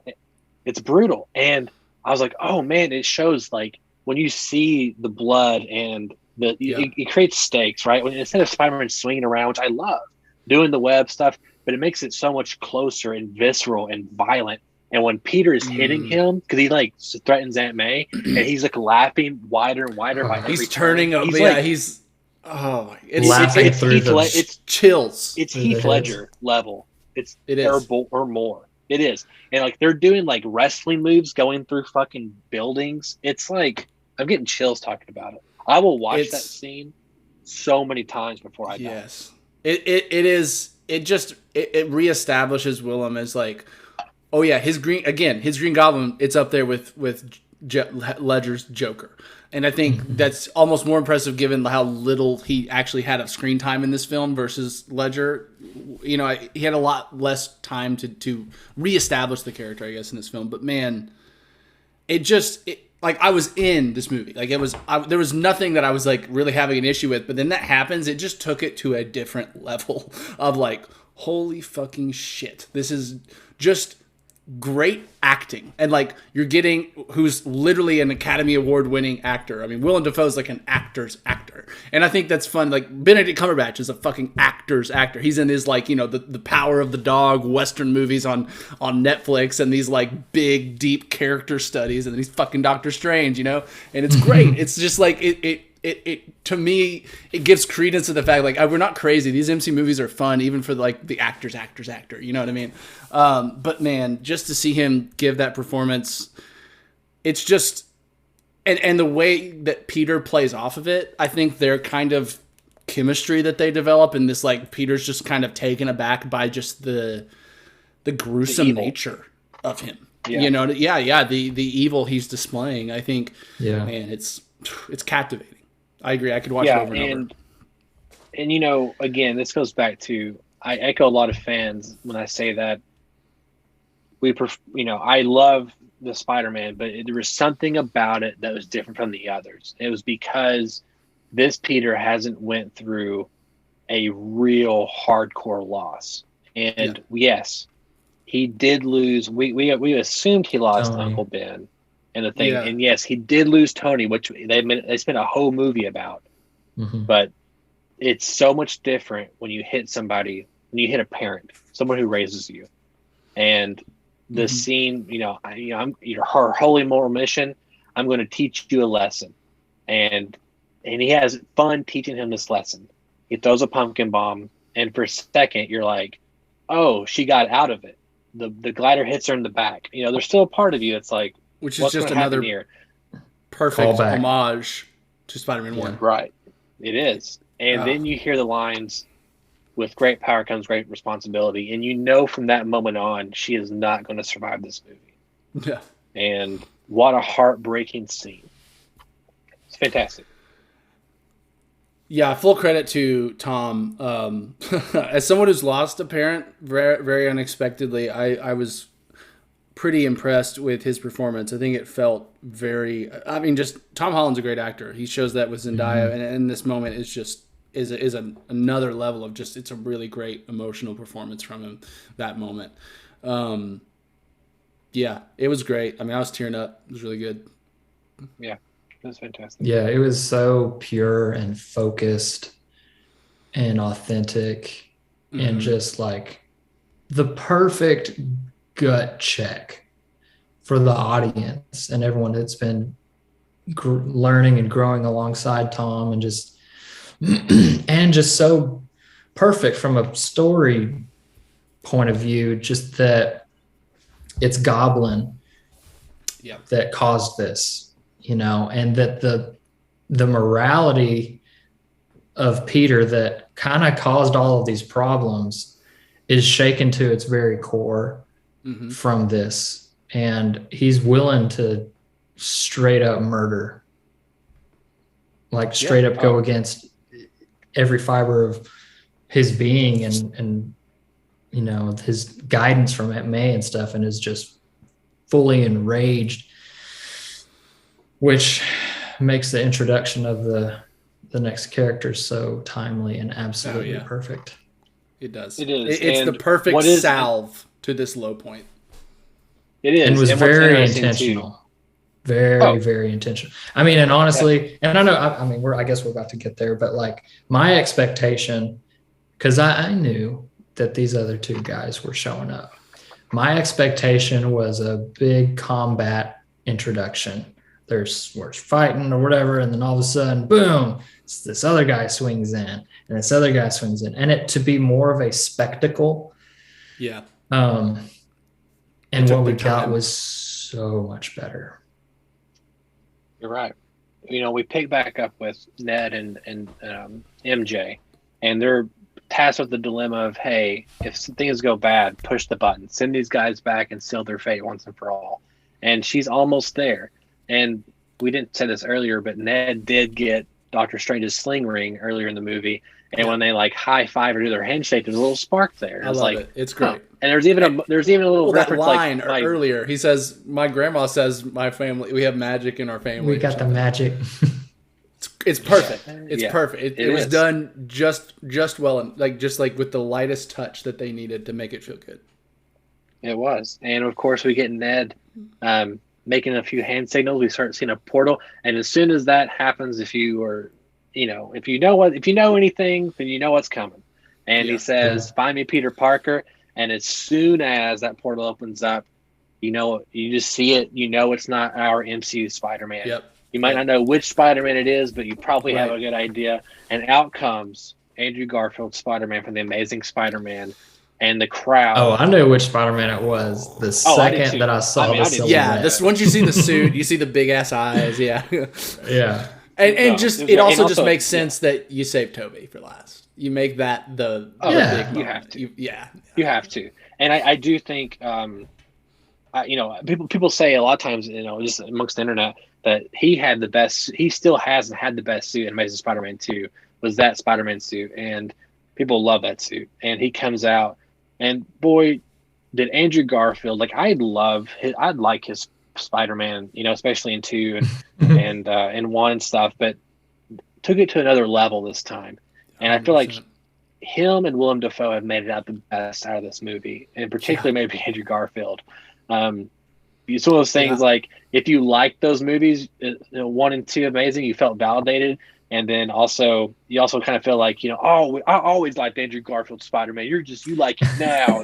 Well, it makes them better in retrospect a little bit, and that's kind of what we talked about with Thor, Star Wars. And then Avengers, Infinity War, and Endgame, right? These movies that would go back and make these movies that maybe didn't feel as important feel more important. You know what I mean? Thor: The Dark World with Endgame. You're right. Well, the fact that they hit Andrew Garfield's almost 3-movie arc in this film with 30 minutes or less of screen time, or much less. Right. He's in the last 30, 40 minutes of the movie, or hour, I guess, but how much of that he's in there is not a lot.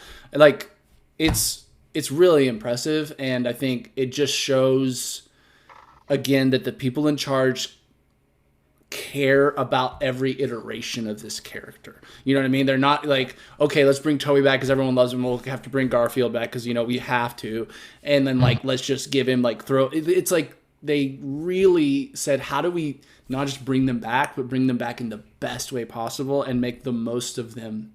And they did it.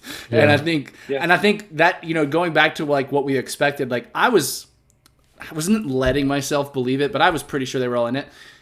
At this point though, I was thinking similar to you, maybe they just show up for the final battle. Man. You're right. I was deflecting. But I was maybe the final battle, but honestly, there was a part of me what if they were just in the end credits and it's a stinger for something else? There was a part of me but for them to bring them back and to invest time and energy into hearing about Tobey Maguire's life, as a 40-year-old Peter Parker Spider-Man, just little things like that, it just felt so loving to these characters that we have loved. And I think it's the best video games are made by people that aren't trying to make a video game for an audience. They're just trying to make the best video game that they want to play. And I think the same is for filmmakers. The best films come from filmmakers that make the movies they want to see. And this felt like people writing and doing these characters, they wanted to see them done on screen because they grew up with them too. And I think that for me is why it connected just instantly and just to the deepest degree I think that it could have. For both of them. It was a perfect tribute. It honored the characters. You can tell that these creators understood what made these movies endearing, regardless of how they felt about it from, what they would have done differently. Marvel wouldn't be what it is without Spider-Man 1, 2, 3, There was Blade and then there was Spider-Man.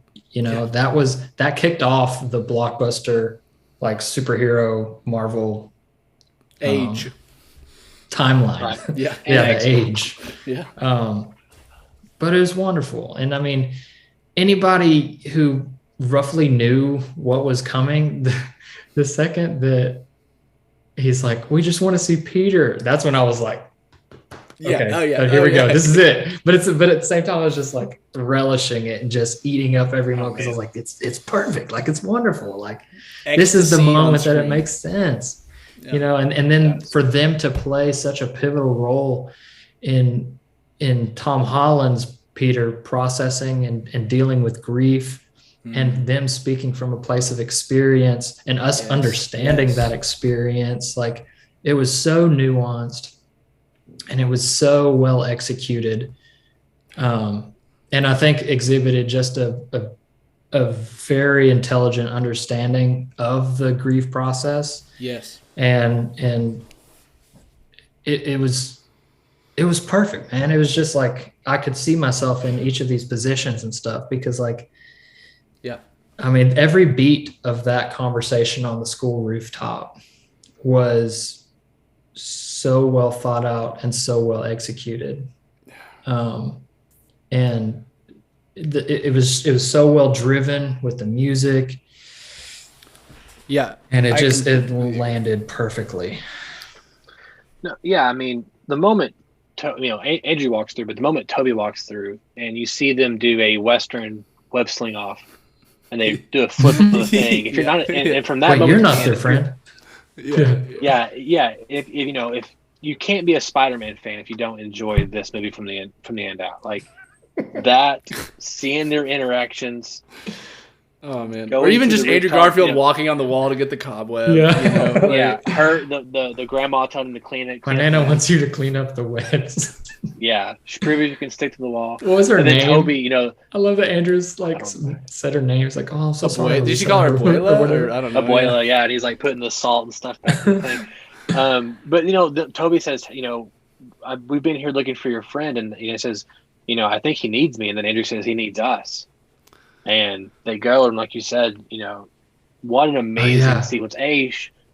Having them first approach him, Ned and MJ, the people he cares about, having them comfort him, and then his spider sense kicks in. He knows somebody's here. Seeing the silhouette of them two against the moon, and just the way they stand, they do a great job of making just by silhouettes who is who. Like, who they are based on all these movies you've seen, right?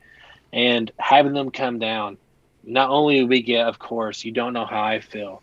We get, we learn that they've all lost somebody. And the big thing, of course, is with great power. And what I wanted from the beginning, whenever we had these rumors, I said, I want Toby to finish the line or tell Peter the line. Yeah. And he basically gets to, right? With great power comes great responsibility. And they both have lost their uncles. And there's just this thing here that really Andrew brings to the table, but they're brothers, and they're people who have similar lives, who've felt great loss, and this Peter gets to kind of share some of that burden with someone who has dwelled in the grief a little too hard with Gwen, and somebody who's went through a lot of different problems with a lot of villains and a lot of different types of grief with Toby's. I mean, talk about perfect Spider-Man filmmaking. Yeah. I mean, it is perfect. I feel like I could just say the same things that y'all said in different ways, and it would feel like I was saying something important. But like, it was just perfect. I mean, like that's just like the prevailing sentiment. Yeah. Well, it's just a big sigh of relief for all of us who had these expectations. You know what I mean? Like, yes. I mean, at this point we hadn't seen the 3 Spider-Man action stuff, which in reality is the main thing we all wanted to see. Like, that's what we were like, oh, we gotta see it, and we haven't even had that yet. And yet at this point we're like, I'm good with that. It's good storytelling. It's good character development, because you like you said, Travis, it's got to be the biggest temptation to be like, great, they come in at the big battle, or like their first entrance is this like epic web slingy, acrobatic bullshit, and it's like, no. Yeah, Tobey Maguire lands on the flagpole. Andrew Garfield jogs through a portal. You know what I mean? That'd be Like, and then Toby just steps through it and is like, "Oh hey," looking like the cool youth pastor, which was a great which was a line. perfect. Was a great line. And it was exactly true.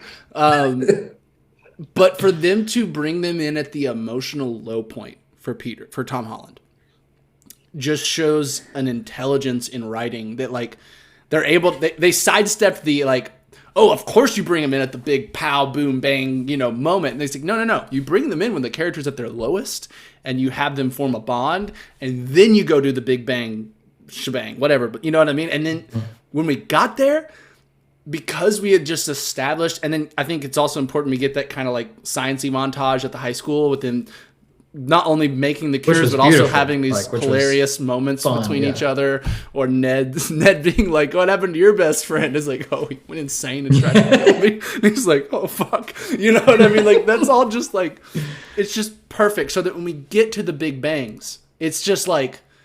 It's like release. It's like we built up to this like them, what we'll talk about swinging off each other and all the shit. It's just like ecstasy for my eyes, basically, is what it turns out. Yeah, no, I mean, again, the action, you have to care about the characters, the action isn't going to matter as much. You can do, granted, stuff can be so cool sometimes you can get away with it, but it ultimately is so much better / cooler / whatever if you care about the people doing things cool. You know what I'm saying? Like, if you care about those people, what they're doing is even better, right? Especially if it's story driven, which these action beats are story driven, which makes it even better. Real quick, I want to talk about one thing that I think you were afraid of, Daniel, and I was a little afraid of too. Was when we know Toby might be coming back, X, Y, and Z. I knew Andrew Garfield was going to bring it when he's Andrew Garfield. He's an amazing actor. You don't know if Toby's going to bring it. Toby, his performance has always been kind of criticized in the past movies, and and I get that. He's my Spider-Man. I love him. He's got that earnestness to him, and he's kind of got like a nerdy kind of humor. It's just kind of like it's a little different, right? He's awkward, but in a way that works. He is, but of course Andrew does, but Toby brings it too. Like, he brings all those things that made his Spider-Man different. And when they're talking on the rooftop, Tobey Maguire's acting his ass off. He's not there again for a paycheck. He understood, whether you like Tobey Maguire or not, he understood the importance of being there, and that he couldn't just phone it in. He had to add to the legacy and also make people remember, hey, I was the first Spider-Man. And yeah, it's great. He plays such a great Spider Dad. You know what I mean? Like, and he's the age for it, and I think he comes with this. I just love how he responds to everything of just like it just sincerity. Yes, wisdom and sincerity just kind of bleed through everything he does, and I think it just makes. Yeah, I agree. He knocks it out of the park for sure. Well, there's just so many things like them. Really, Toby and Andrew have the best relationship at the Spider-Man, but it's really like Toby like prodding the Andrew's relationships, like he's like, well, it's not. I guess the cards aren't in it for us or whatever. Exactly, and he's like, well, just don't give up, and like yes, and that kind of stuff, which leads into the finger pointing. We got that right, which is amazing. Which we had to have that right. They're in the lab, and which Peter is it? Oh, it's this Peter, right? Yeah. And it's just a great homage. Peter Parker. yeah. Great, right? And it even little things like Peter saying, I got Norman's serum. I've been thinking about it for a long time, which just makes you love it so much more, because it's like it's world building. It's showing that it lived with him for years, that he could not save Norman Osborn. You know what I'm saying? Like stuff like that is why I go watch Marvel movies and watch movies like this in general. Like that is why I spend so much money and talk about it so much, is for moments like that. So we're leading into now, of course, the big battle, right? So we go to the Statue of Liberty was outfitted with a Captain America shield. It's in progress being built, and the idea is that they are going to get all the villains come there. They're going to try to cure them, and MJ and Ed are going to have the Goober on standby, ready to send them back if something bad happens. And we get another cool down moment, right? That's great, yeah. Andrew popping Peter's back. And one thing, I don't know if you guys knew this, he has back issues in Spider-Man 2, but also Tobey Maguire almost dropped out of the role when Spider-Man 2 was before it was being filmed because he had back problems, and Jake Gyllenhaal is supposed to become Peter Parker, and he ended up getting out of it and come back as Spider-Man. Yeah, so it was another reference there too. He has back problems, which is why they reference that. That's crazy. Yeah, which is why in a weird world. Spider-Man I feel like he could have worked actually. Yeah. He would have been a great Peter Parker. Yeah, he would have been. Especially at that age. And popping him and then like letting go, like and then on top of that, you get the amazing issues about the web flute. Are you teasing me? Yes. What kind of villains have you fought? And then another moment, like you're amazing. Like let's work back a second. You're amazing. Oh, I need to hear that. Yeah, amazing. All these beats are fucking incredible. They had the line like I've always wanted a brother like kind of line, and I love I love that line. But at the same time, I was like, we're never gonna see them do this again, are we? Like kind of this like, oh no, like I want them to do this. I want a whole movie of this. Actually, I want a buddy cop Spider-Man movie with 3 Peter Parkers.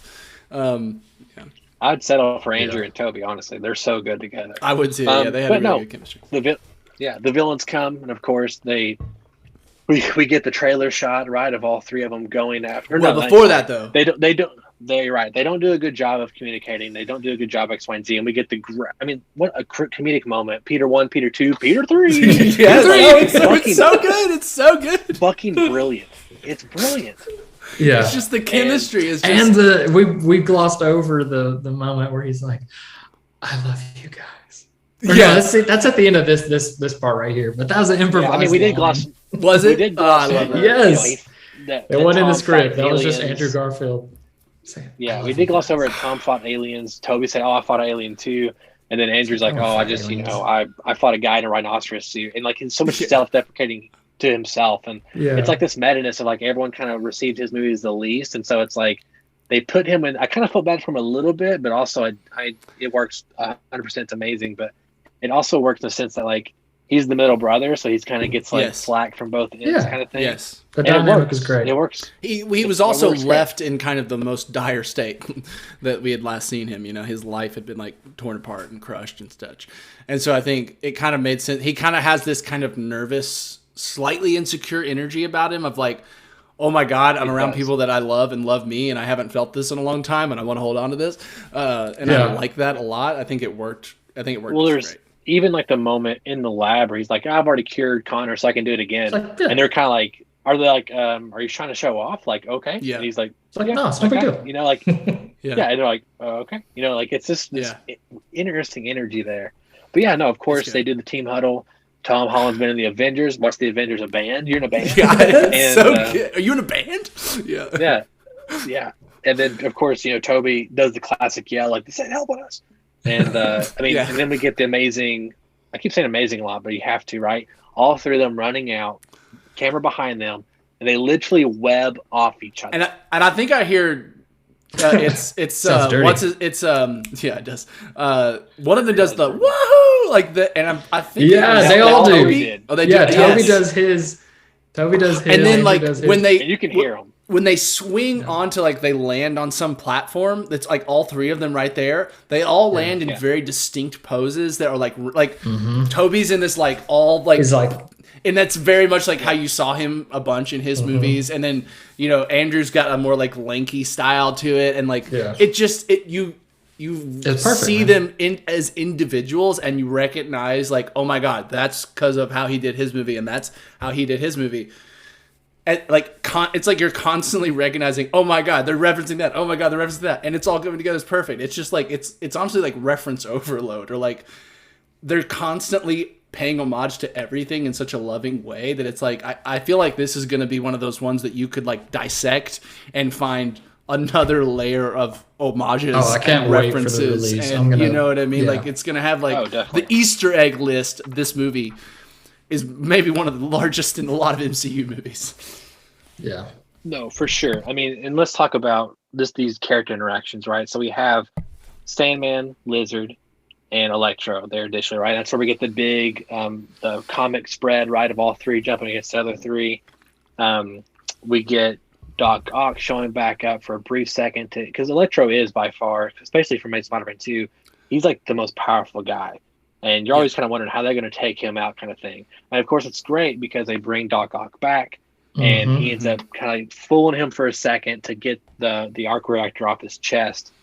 That happens, right? We have Connor cured, we have Sandman cured, and then when these things are happening, you're getting like the theme music from Spider-Man, from Tobey's Spider-Man. You're getting a great moment between Jamie Foxx and Andrew Garfield and getting closure to that arc, because they never get to talk to each other after he goes like bad Amazing Spider-Man 2. They have a real moment like, hey, you are someone special, and it's just good stuff. They have a hilarious moment where he's like, man, yeah, you're just like, you're black. I thought you were black. You know what I mean? Yeah. He's like, oh man, I'm sure there's a black Spider-Man somewhere, which is Wink, wink. a very meta nod to both Spider-Verse and, the MCU. only thing we haven't gotten out of MCU Spider-Man at this point is like Miles Morales. I mean, it feels like he that's exists. Y'all remember? Yeah, exactly. Yeah. We've Donald He's Glover's there. his uncle or whatever the fuck. You know what I mean? Yeah. So, which we'll get there.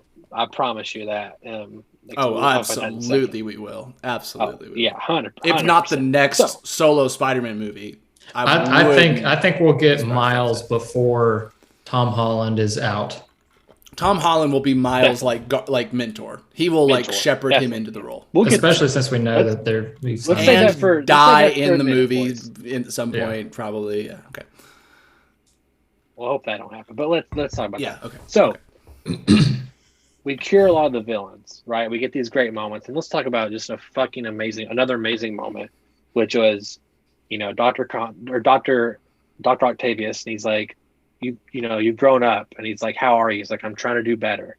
Yeah. Like, the power of the sun in the palm of your hands. Like, it's like your brain is just melting at this point with all like how good everything is, and the music is there. Like I've seen it 4 times now. I cry every time when Doc Ock and Peter talk to each other. Yeah. And you wish there is things you miss. You wish Peter and Norman would talk, or sorry, Toby and Norman would talk, and there's so much going on, but it still works for the most part, right? Yeah. But we get to the big finale here, right? We have Peter versus Norman again, and wait, we skipped over a huge one. Sorry, my bad. Andrew saves MJ. Yeah. Big fucking applause in the theater. And it's something that we called right when the trailer dropped. Yeah. Like it had to happen. Absolutely. If they're in the movie, this has to happen. And what an amazing moment. As soon as he gets hit, he grabs her. He's like, are you okay? She's like, are you okay? And it's so good. Yeah. I think Katie, she's seen it 3 times she's seen it 3 times too. And she just bawls every time during that moment. Yeah, that's my tear button in that movie every time. Yeah, it's great. It's a great moment, great closure for Andrew. And it really feels like after that moment, he's going to go out there and look for maybe his MJ, And there definitely is. Katie just texted me. She said, I want to see it again so she can hear me through the walls. Yeah. There you go. So, yeah, I really think we'll talk about Andrew's arc later, or what could happen for him later. But let's get to it. Peter versus Norman.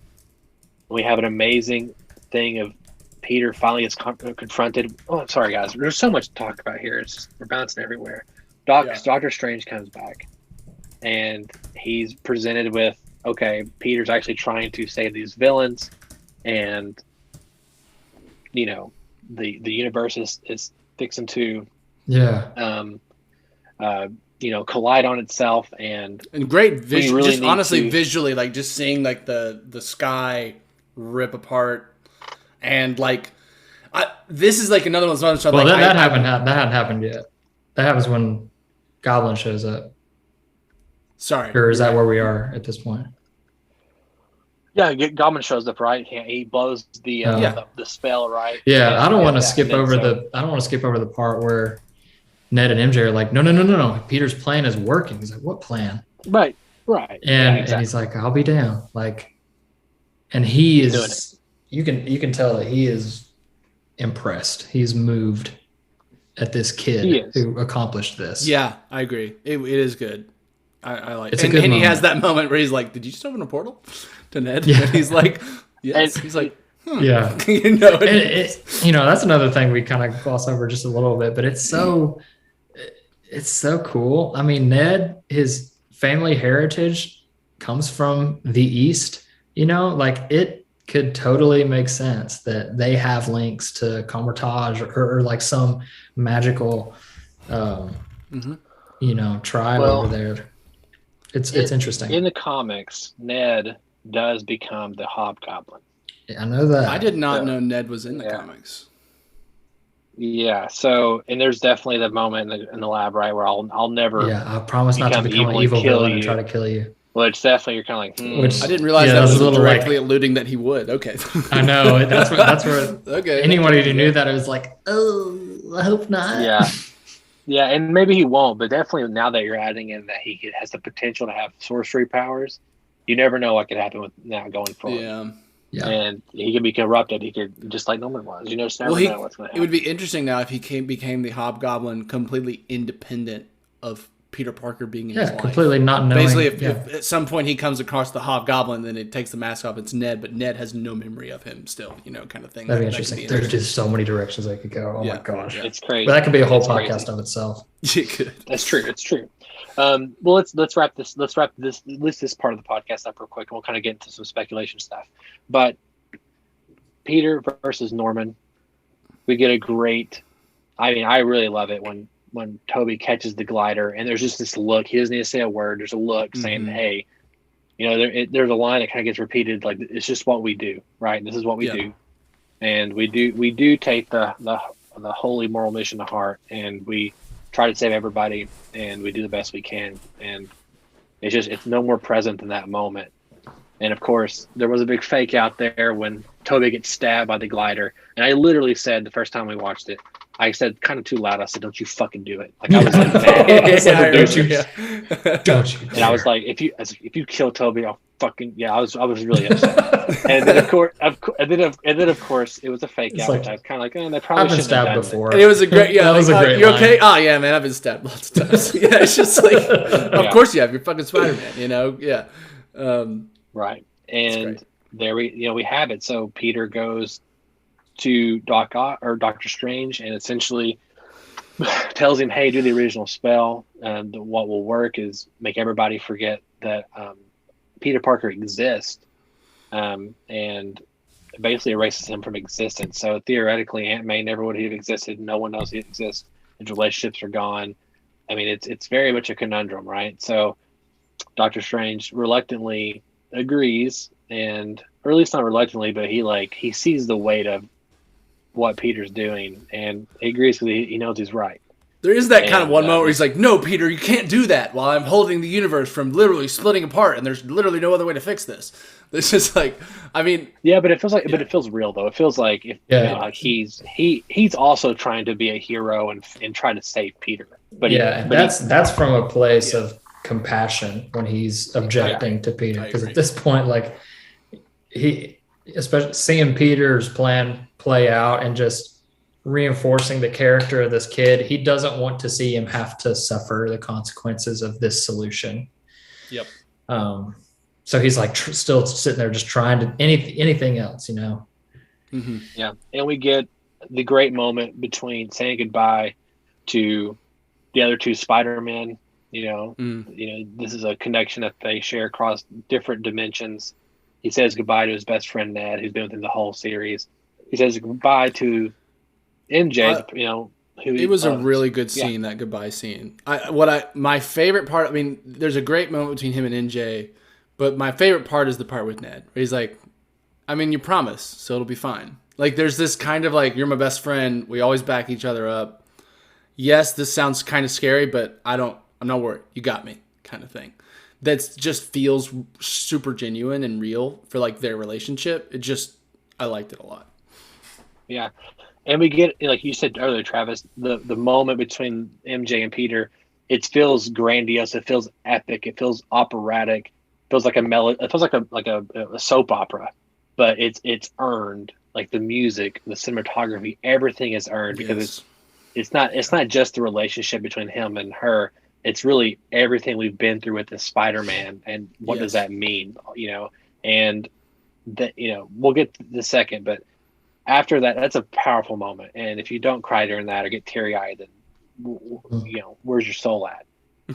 But after that, he is tasked with the dilemma of going to the bakery shop where MJ works. Ned's there. He finds out they both get accepted at MIT, and he sees the scar or the whatever from MJ, and this is the moment where he decides that with great power comes great responsibility, and it's in its most complete form. This is the moment, finally, after 3 movies, he becomes Spider-Man because he decides that, no, I'm going to, like the mantra says, I'm going to stick to what I need to do to save the people I care about, even if it's something that against everything I want in the entire world. And it's great. It's amazing, and it feels kind of long, but it's very justified. Feels like there's 3 endings, right? We get him, we get Ant-Man, and Happy. It makes you kind of wonder how it's all going to work, but I loved it. Yeah, I agree. I thought that the, like I said, like Doctor Strange introducing during the spell, like your problem is you're trying to live 2 different lives at the same time, and for him to at the end of the movie go through all of these things and it comes back to that problem. And that's the solution, to no longer live 2 lives, to be who he's meant to be, which is Spider-Man. And it does kind of feel like this soft reboot for his character, which just feels so interesting too. It feels like we're going to be able to take him in different directions than we've seen him in the past, even just not being in fucking high school. There was still part of me that when he got to that apartment, I wanted to see like the old landlord, or the chick with the cookies. Like even if the chick with the cookies is now the landlady, like that, would have worked fun. Great. Okay, but that aside, I just think I was so like heartbroken excited for the future of this Peter Parker, because I feel like I actually feel like we're starting to go in directions we haven't taken him, and that feels like we're seeing, like, he's grown up now. He's on his own. He's in an apartment. You know what I mean? He's getting I would assume he's going to get a shitty job or whatever, be a photographer, whatever it ends up being. I mean, it'd be hilarious if he becomes a photographer for the Daily Bugle. He's got to.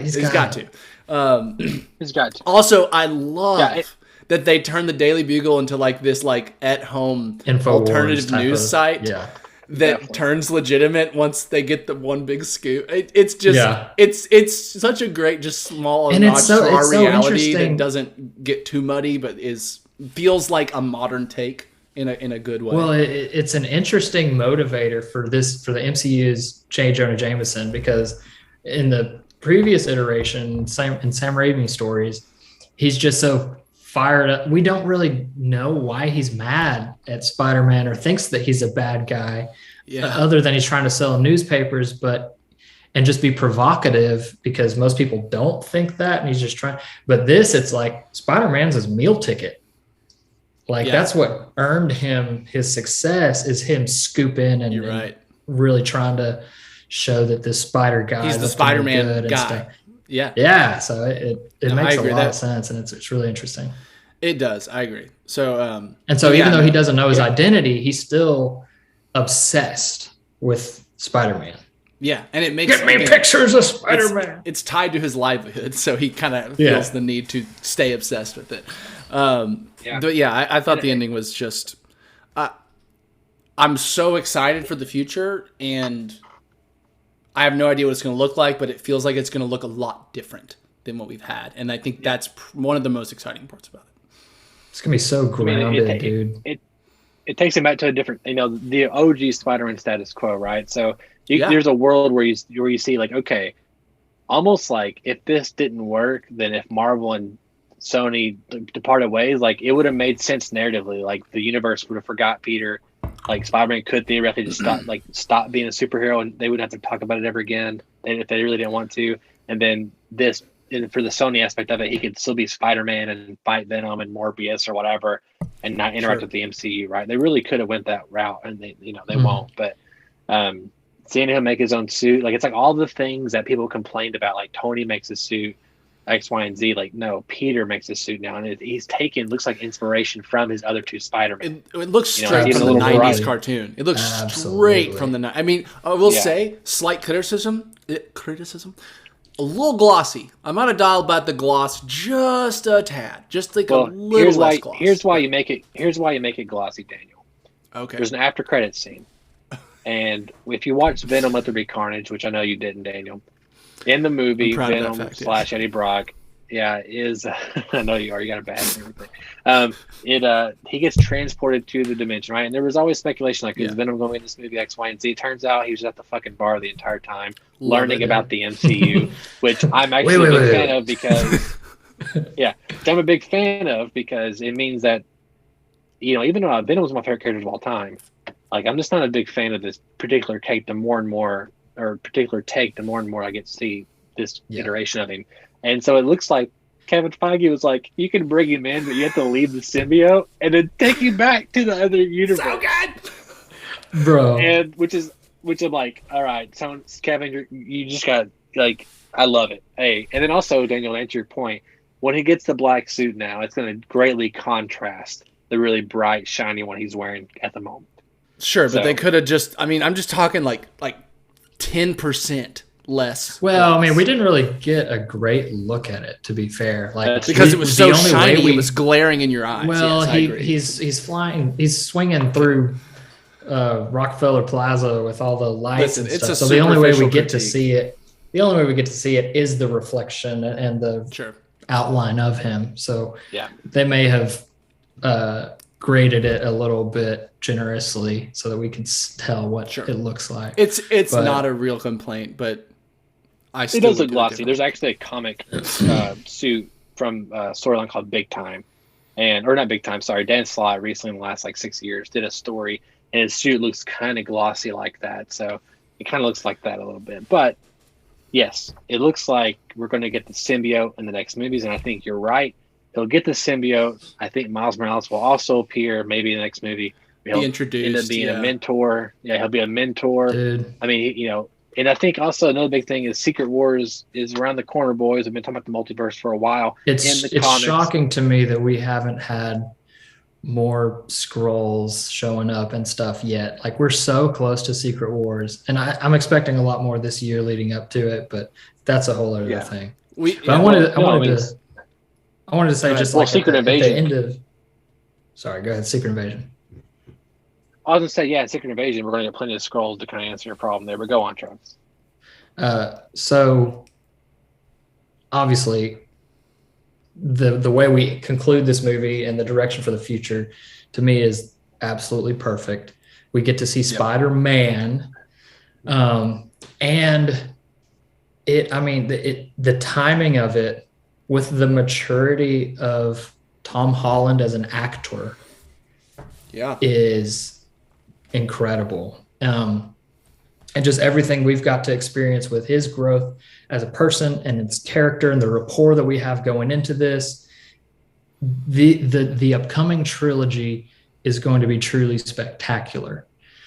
And I can't wait to see where they take it. Obviously, I was incredibly nervous about the Venom component coming into this because it just wasn't good. Everything in that little, what do they call it now? The Sony Spider-Man movie. Sony Universal Marvel characters. What is that? Sony Universal Marvel characters. Oh my God. SUMC, the Sony Universal Marvel characters. Yeah. It does not roll off. I may have changed it.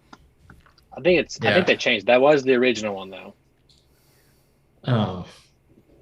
Well, either way. Anyway, it's Sony, man. It's just not great. It's been very disappointing to me. And to me, and I'm with you, Donovan. Venom is absolutely my favorite Spider-Man villain, one of my favorite villains of all time. And just so frustrating to just see miss after miss with him. And I wasn't sure how that character would be compatible with this super young Tom Holland Spider-Man and how it could even make sense. And it was clear that that's what they were going towards. And for Feige to make this move where, dude, we get to have our cake and eat it too. Exactly. Is what's happening here. And I couldn't be more excited about it. I just hope he doesn't have the same voice as the fucking Venom. Well, they've already said, okay, look, this Venom is going to have a white spider on the suit. It's going to happen. Good. And we did get I'm sure I sent it to you guys, but we did get the concept designer from No Way Home went ahead and designed his vision of the Tom Holland black suit. I saw that. Published Yeah, it I saw that. and put it out there, which means it's probably going to look a little different, but it was enough to just get me super fired up about it. Definitely. I mean, there's an interesting note that writers have talked about, the fact that why does Venom get pulled into the universe whenever he hasn't met Spider-Man? The idea is that the symbiotes operate on a hive mind across multiverse, which is a new concept, is it not? Or is there any kind of in the comics they don't operate on a multiverse level, but they are part of a hive mind, and they have ties to it within the main universe, contained universe. And they operate, and basically it ties into the fact that there's a character, All Black or King Black or All Black the King. He's like the originator. He's like one of the oldest things in the universe. And doesn't it like there's a link to Thor, Love and Thunder stuff. Yeah. Yes, Gore the God Butcher. We can go all into that, but yeah. So essentially, he creates the symbiotes to take over and he gets imprisoned. And since the symbiotes are so far away, they kind of like almost the connection gets cut off, kind of thing. And it was a big Venom event that came out last year or year before last. But so there's a lot of cool things they could do going forward. But that kind of explains how this Venom was pulled into this universe, because as we know, Tobey's Spider-Man, that Venom was on him. So, and let me just say, I really hope that Marvel does, like, we haven't had Eddie Brock in the MCU, right? At all. We have not. I really hope we just get a really great Eddie Brock that can do the villainous Venom, but they can also go beyond that and give us Agent Venom and these other like more less gray character anti-hero versions of Venom that are like kind of post the Spider-Man arc traditionally. Like I really want that. And I'm a little worried that Sony's like, no, we only get the Venom exclusive movies, but my hope is that we get good solo Venom films. Well, Flash Thompson becomes Agent Venom, and the Flash Thompson in the MCU is like the worst candidate for Agent Venom. I didn't realize that he was Flash Thompson. I didn't realize that. Yeah, but Flash Thompson and the Tobyverse, which is Joe Manganiello, perfect, and the Flash Thompson who's an Amazing Spider-Man, perfect. Those are perfect Agent Venom characters, and you could totally see. I guarantee now, there'll be like a Venom multiverse movie, like Eddie Brock, this MCU Venom, and then probably Joe Manganiello as Agent Venom. Can you imagine that? I need to look up Joe Manganiello because I can't picture his face. That would be crazy. I don't see him doing it. But why wouldn't he? I mean, it'd be fucking awesome. Well, it's just a lot of Venom at the same time. Like we got the MCU Venom now. Who we cares? got the Sony Venom. Whatever, dude. Who cares? We did with Spider-Man. As long as we get good Venom, I'm fine. But if we just keep getting more shit Venom, then yeah, I agree, it's a problem. Well, there's a lot of rumors circling. Let's just dip in our toes a little bit and kind of wrap this up. We're pushing we're 2 hours in. So, rumors have it that Ben Affleck was reached out for Multiverse of Madness, right? Mm-hmm. For Daredevil, and the idea is that we don't know if what's happening there. The idea is that it probably won't do it based on his recent comments of IP, but you never know, because he also fucking loves Kevin Feige. There's some quotes from Ben Affleck about how much he loves Kevin Feige. So you imagine if Kevin calls, he might listen a little. There's a lot of reshoots happening in Doctor Strange, and there's rumors that Reed Richards / John Krasinski is going to be in it. There's a rumor that Multiverse of Madness will beat Endgame's record for the number of Marvel characters represented on screen. Right. I could. I wonder how they're going to do it. Like, you think let's play over under game real quick. Over 50% or 50%. Yeah. You guys think Robert Downey Jr. over under in it? Under. About Chris Evans? I think under. I think both of them. In Multiverse of Madness? I think so. Yes. No, I'm under. What about Ben Affleck Daredevil? Under. What about Fantastic Four Chris Evans? Over. Nah, well, Ooh. a representative of the Fantastic Four, if not all of them, over. But I don't know if we'll get Chris Evans, Human Torch, this early. That may be Charles later. Xavier, Patrick Stewart, over under. We're getting X-Men for sure. I'm gonna We're say getting over Patrick because Stewart. I want it. What about Hugh Jackman? Over because I want it. All Like, right. Well, yeah. it's hard to talk about Secret Wars until we see this movie, but I feel like we will see these 3 Spider-Man are back again for Secret Wars. Yes. And them being like the Spider-Man, like how we had Team Thor, we had Team Iron Man, Yes. Infinity War. There's Team Spider-Man, and those 3 are together doing their Yes. mission in Secret Wars. Yes, I see that happen. 100%. I want them to do like some kind of like heisty thing together. Yes. And it could be Miles Morales could be with them too. They could be all 4 of them. Yes, please. Oh. Can you imagine? Yeah. I can. Oh, There's possibilities are endless. There's rumors of Tom Holland in Spider-Verse 2.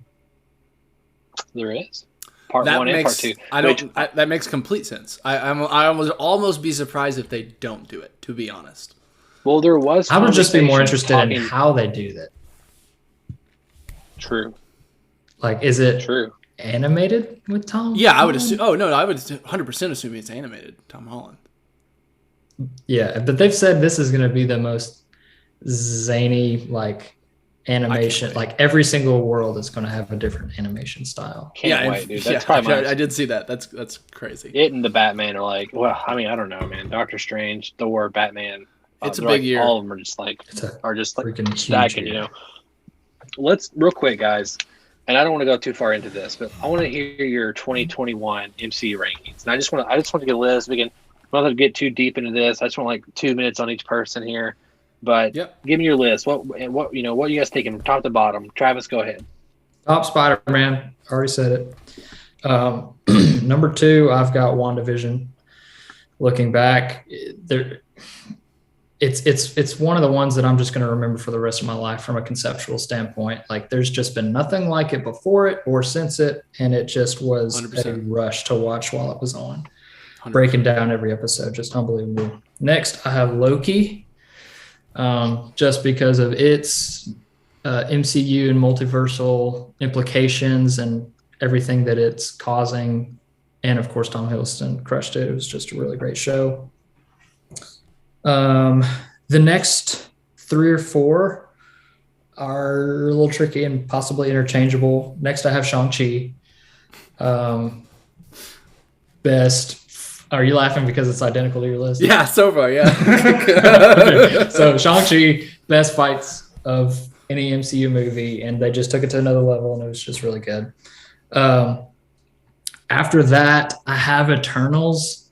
I know it was a very flawed movie, but it was very, very different. The spectacle of it was super awesome, and I was very infatuated with the large scale celestial ideology. I really liked that in Guardians of the Galaxy 2, and just I was really entertained by it. Then I have What If.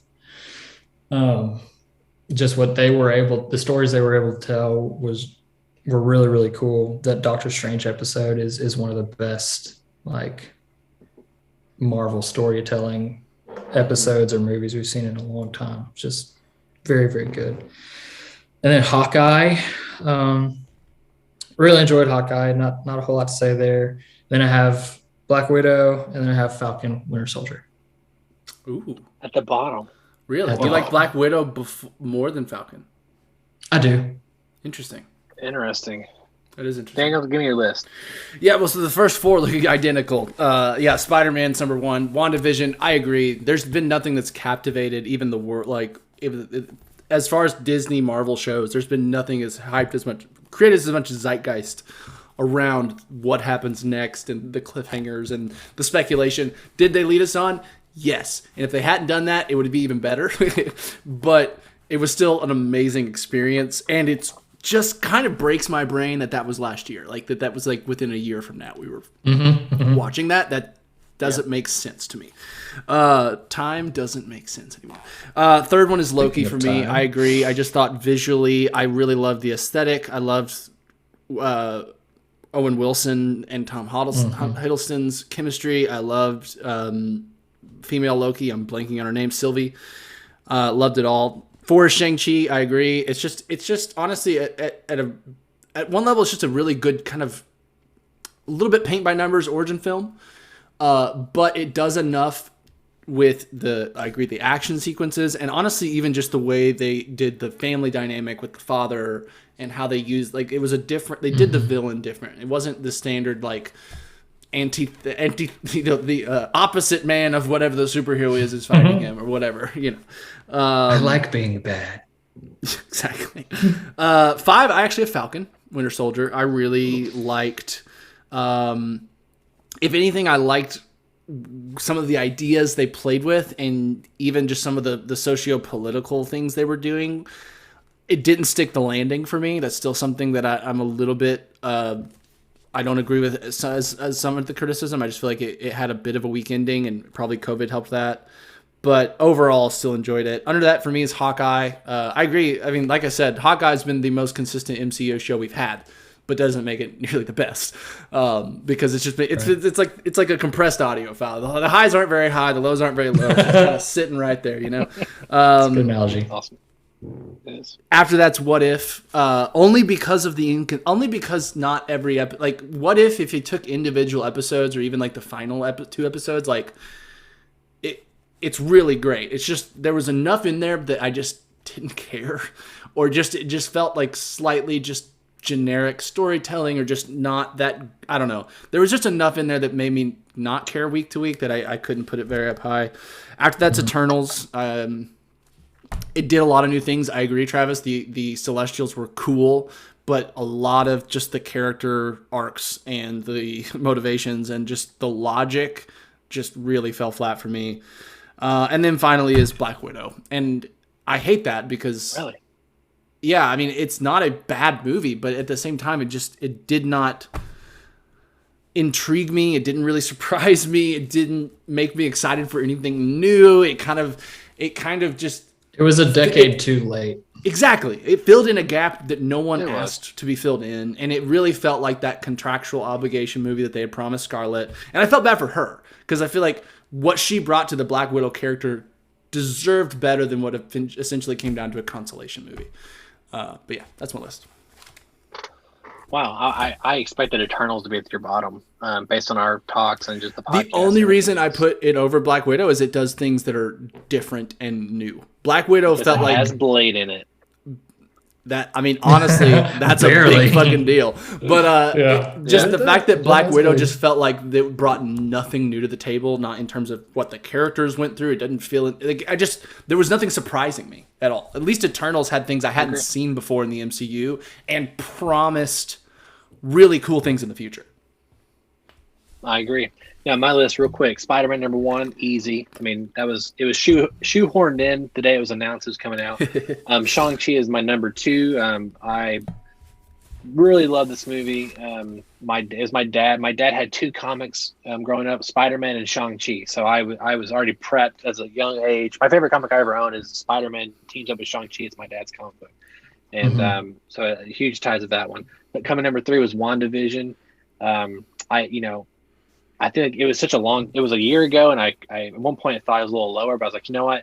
Just the conversations it generated between us 3 alone were just magical. And even though it kind of let me down in some areas, it's partly my fault, but also it was a fun ride. And it was, Ralph Boner and motherfucker. And it was just nice going back to a time where we anticipated week after week of just trying to figure out what happened. And and a lot of these shows have done that, right? Next in order was Falcon Winter Soldier. I love the beginning. I love the ending. I think the middle is not strong. I think Sharon Carter as the power broker is horrible. But I do love some of these philosophical things. And I also, it may be some of my favorite podcasts we did last year, Daniel, with Joe Williams, with us talking about Falcon Winter Soldier. And I enjoy those conversations so much. So I love it. Loki, right after it. It wasn't the show I thought we were going to get, but it did open up the world for the MCU in a big way. I love Owen Wilson, and there was just a lot of fun towards the end of the show. And again, for what it promises, I think is what's cool about it. Yeah. And after that, number 6, Eternals. I come out of the movie liking it a little bit more than I think than you did. I think after our conversation, it kind of went down a little bit for me because I think you I have that effect on people. I just take their opinions and make them sour. It's okay. It's great. It's okay. And I think, but I enjoyed the visuals, and I enjoyed where it was going to leave us, like the Celestials. And again, the biggest thing I loved about it, his total 6-minute screen time, was Kit Harington, because I want my Blade and my Black Knight, want my fucking movie. I want that team up movie. That, him, and then Moon Knight. I want them to team up. We'll get that in a second. Of course, after that was Black Widow. Again, kind of paint by numbers, but at least it was pretty. It's solid. I do enjoy the Red Guardian. I enjoy a lot of these cool little things. I love the Americans vibe in the beginning, and it's a solid movie. Hawkeye after that, again, you're right, consistent. It's just it never reached the height of some of these other movies, even though I do enjoy it. I love Kingpin. I love Vincent D'Onofrio coming back, and I love that 3rd or 4th episode, the middle on the bridge scene. That was a great episode. So I had fun with that. What If being the last one, I do like where we ended with it, but I think some of the show, it's like probably the only Marvel thing that I don't want to go back and just rewatch. Like I could see me going through every movie again, leading up to some big movie, but I don't want to kind of sit through Thor party and fighting Captain Marvel episode. You know what I'm saying? Like I kind of I may skip the What If show, which kind of hurts me because I don't want to skip anything. But that's my list, 2021. I'm looking forward to next year. And speaking of that, I got 2 more things on the docket. One being, in real simple words, what's your most anticipated Marvel project in 2022? I'll start with mine. Mine is probably Doctor Strange and the Multiverse of Madness, and maybe Thor: Love and Thunder right behind it. Daniel? It's really, Doctor Strange is honestly there because it's the next one a little bit. And so it's like the one I can most firmly set my sights on. Well, okay, yeah. Moon Knight's in March. True. Which Moon Knight, that trailer was. So Moon Knight's before Doctor Strange? Was that in March? Yeah, because Doctor Strange got moved to May. It got bumped to May. That's right. Jeez. So yeah, I think Doctor Strange is top just because of, again, we talked about it, like at this point we're fans of the individual movies, but we're fans of the universe. And so these movies like Spider-Man that move the universe in a just big step forward, like the possibilities. Like Loki. Yes, it's like, oh, that's what I'm into. And don't get me wrong, I cannot fucking wait to get Thor back with the Guardians. And I cannot wait for more Chris Pratt and the other Australian Chris to Hemsworth. Yes, that's it. To interact. I think their chemistry is just perfect. They need to be in a buddy cop movie now. I'm Doctor Strange has to be it. It's king. Travis? For me, in order, Multiverse of Madness. Like I said, because just give me your top. Just give me your top one. That's all. There's too many projects. Just in the next 10 years, what do you? All right, top 20. So because of the implications of it, okay, we know that they've been kind of mirroring the House of M storyline with Wanda Maximoff's Scarlet Witch and the implications of how that could play out in the MCU is very exciting, especially with X-Men on the horizon and some of these other properties coming to the table and just how they're going to accomplish that. So I think this movie is going to be pretty big for the MCU and big for these characters. And I'm excited to see where she goes after WandaVision, which was my number 2 from last year. So I'm excited to see that continue. Thor, Love and Thunder, just because of Taika Waititi and just how incredible it's going to be. Then Guardians Holiday Special is just another one that's going to be really awesome to watch. And then Quantumania. Oh, yeah. Kang's back. That's next year, right? Yep. July 20th. Or no, that's 2023. No. Sorry. It is 2023. You're right. Yeah, sorry. That's not even this year. So X that off the list. But I am very excited about it. Yeah, we have 3 movies, Black Panther being the third. Over-under, is Shuri Black Panther? I'm praying it's under. I don't want to see it.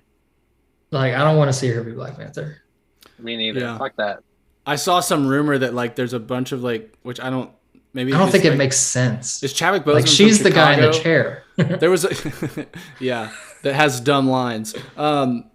Like, why didn't you think of this? But What I are saw some like those? reports that like there's a bunch of like African American cinematographers, directors, or whatever, like from Chicago that are lobbying to recast him. They think that Marvel should recast T'Challa because I guess it was kind of Chadwick's. It was kind of Chadwick's sentiment. I think is I should say it's the beginning. They should have recast him. It's a mistake. I think so. The character is bigger than the actor. I agree, and I think he would agree, and I think it honors the work that he put into the character. Well, it honors the significance of that movie. I mean, when that movie came out, it was a cultural moment, especially in the African American communities. Man, it was a big fucking deal, and like huge. I agree. You bring that. You say T'Challa as a character is bigger than Chadwick, even though Chadwick, no one could have done it better to bring him on screen. Right. But like, agreed. Anyway, I hope the recast. Yeah, I mean, again, I've said this before. It says something about, I don't know. I mean, like, you make the character keep going because there's so many kids who identify with T'Challa. Yes, and it's like this. You're making the character. The character could keep going for generations with new, like Batman. It could become a Batman, a Spider-Man, where it's like this. This is T'Challa. Black Panther is as big as these characters, and it's something that gets passed on to generation to generation to new black actors. Yes. And it's a you know what I'm saying, like that is bigger than Chadwick Boseman. I love him. I'm amazing. Yeah. I think I don't know the man, I could be wrong. I think he would have agreed with that. It makes sense. It makes sense to me. I know Marvel's in a tough spot, but it makes sense to me. Over under. Do you think Tobey Maguire is going to be in Doctor Strange 2 because of Sam Raimi? I definitely think that Evil Dead guy is going to be in it. What's his name? Bruce Campbell. He is in it. Bruce Campbell. Yeah. Yeah, he's confirmed to be in it. Yeah. I think under, just in terms of we just got him. I don't think they. Yeah, that's my only thing. I absolutely think we see him again. We definitely see Andrew again. Is it this very next immediate project? I'm going to say no, just because of the other things that they're probably going to introduce and juggle with it. Yeah. But we could, and if we do, I think it would be kind of a backseat cameo because of the other things that they have going on and because of all the storyline they just had. Do you think we're getting The Amazing Spider-Man 3 or Spider-Man 4 with Tobey Maguire? I think Amazing Spider-Man 3 is over. I'm over 550 on that one. I think, or over 500. I think that's more likely than it's ever been. The noise is so loud, you know. Dude, exactly. It trended. And Andrew's has reportedly said he's up for it in theory. Yeah, I don't know. I'm conflicted with it just because, again, I guess I'm the most critical one of that series out of the three of us. So I want to see him. And for me, this movie, what No Way Home showed to me is that Andrew has the capacity to be a spectacular Peter Parker, a spectacular Spider-Man. And we didn't see it to this level in those other movies because of how those were written and directed. And I have other issues that I think were compounded by that as well. So like for me, I want to see it. I don't necessarily, it's like, yes, I want to see that character keep going from where he is in No Way Home. Yes. I love the idea of Spider-Gwen with Emma Stone. Yeah. There's been talk of that, and not like legitimate rumors, but just concepts thrown around. Sure. I would like to see that a lot more than him be the Ed Hardy Venom, or Tom Hardy. Ed Hardy. I do that all the time. I would like that a lot more than him to fill that space there. But if that's all we get, or if it's either being in the Tom Hardy Venom or nothing, I'll take it, just because I think Andrew would elevate that, even against the things that weigh it down. He did say that he never fought an alien before, so you never know. Last thing, boys, Moon Knight trailer dropped recently, and I'm pretty excited about it. I'm a big Moon Knight fan. There's some interesting things there. What are you guys' thoughts on the trailer? And we'll bounce off here. I'm pumped. I mean, it's Oscar Isaac, who's just an incredible actor, playing a mentally disturbed person with lots of like what's very clearly like actual mental health issues, in another Marvel movie. I know we're ending here, but I just gotta say that there's something that I noticed, and I think it's interesting. 50, 60 years ago when Marvel comics were coming out, all the villains were just people with severe mental health issues. And I think it was reflective of like just the general society's lack of knowledge and fear when it came to people that were like schizophrenic or multiple personality disorder or psychopaths. You know what I mean? If you look at Goblin, if you look at all these people, they're people with legit real life problems, mental health issues that end up manifesting in like supervillain ways in these comics. And I think when you look at the modern version of this, like in the MCU, look at WandaVision dealing with grief and with like denial, and even like how they were handling Goblin in Spider-Man. They were trying to save him. They were trying to say like he's not a bad person, he's sick. I think going into Moon Knight, going into another character that is their origin story is having like legitimate mental health issues, I'm really excited to see what they do with it, because I just feel I trust them at this point with how they're going to handle these kinds of issues. Oscar Isaac's an A-list actor in my opinion, and like it just all seems to be coming together kind of perfectly for it. So I'm super pumped. Yeah, it's very well informed, the way they approach these characters, for sure. And we got Ethan Hawke, in Moon Knight, so it's gonna be. Lord, the actors, their actors are there, so it's pretty incredible. And I love the story though that the MCU a few years ago. Did y'all hear the story that the reason that Ethan Hawke is in Moon Knight is because Oscar Isaac and Ethan Hawke are neighbors, and Oscar was like, "Hey, you want to be in Moon Knight?" And he was like, "Sure," and that's why Ethan Hawke is in Moon Knight. Yeah, it's great. I will take it every day. Yes, I will. Exactly. I will too. What's cool about, I don't know if you guys know Moon Knight. I'll give you the quick 20-second rundown. He's got, DID, right? Dissociative identity disorder. So he has three personalities. My wife works with those patients every day. Like that's her patient is mostly a lot of DID. Oh, cool. I'm looking forward to it. I wish we need to get on the podcast actually and have her. We might can. I mean, she's going to watch it with us. We could have her. Yeah, definitely. That'd be awesome. Yeah. I'd love her to be on. There's Mark Spector, which is his main personality, and he is basically the CIA badass action hero. Then there is Stephen Grant, who is in the comics a character who ends up getting very wealthy by accident. So he's like basically the billionaire version. And then there is the Jake Lockley character who he's a taxi driver, and he gets all his information on the streets, and because he's a taxi driver, so it's like his informant. Then there's the person who funds the operation, and then there's Mark Spector, who's the action hero. So it's like Batman split into three different personalities. Yeah. All right. And they're all different. So, and he gets Khonshu, the god, basically. Well, and isn't works through him, right? Slightly part of the whole deal is that like you're slightly wondering if the Moon Knight thing is real, or if that's just in his head too. Right. Like you're pretty sure because I mean he's doing like superhero shit, but like there's also like signs that this costume isn't real. This is all just his own perception and everything. I love it. Yeah. Yeah, no, so I think that the movie, that's like the comics part of it. I think I think you're right. I think it's going to really dive into like, I think he's actually going to be the Stephen Grant version, but his real identity, his born identity was Mark Spector.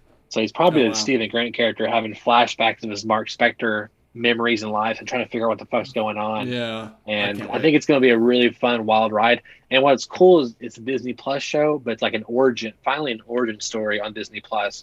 Versus these small sidestep stuff of like that's true. Continuation things. So I'm really excited about that aspect. And it's Oscar Isaac, like he's an amazing actor. So right. So in the and I have no background or understanding of Moon Knight. So in the trailer, are we hearing just one of his personalities? Yeah, there's if you listen closely, we might hear Mark Spector at one point because I think Mark Spector has an American accent. Well, and someone calls him Mark, and says like, "Where have you been? You whatever." Like, and he's like, "What?" Yeah. Yeah, who's Mark? Yeah. Okay. So we only see Stephen Grant really in the trailer, but there will be two more at least. Which I'm sure that's very purposeful. They just want to save some surprises. I can't. Yeah. I'm very excited for this corner of the MCU. Blade. Moon Knight, it's all the Ebony Blade exactly. stuff, like that's what it's leading to, man. The cool. It wouldn't surprise me if Moon Knight is in supernatural type of. Really? Yeah. Yeah, that would make sense. And we'll probably get Ghost Rider eventually too. So imagine them for leading a. They actually. There's rumors of Ghost Rider for Multiverse of Madness. I know. Nicolas Cage, baby, you can bring Nick Cage. All right, guys. Oh wait, I'm really excited that for Ghost the Rider. Oh yeah. Yeah, dude. Yeah. I'm excited for the future of the MCU. I'm looking forward to all the things we're going to talk about this year. It's a good time to start it off. Daniel, how can our listeners write into us? Listeners, if you got to this far in this nearly 3-hour podcast, for one, just congratulate yourself. You did it. You did something good today. You can go to bed and sleep well. bit.ly/241mail if you want to write in and let us know. I'm sure there was just like a bajillion things we should have hit on the Spider-Man movie that we didn't. But that's okay. You can write into bit.ly/241mail. Let us know if you write into there. We'll read it on the show probably. And let us know.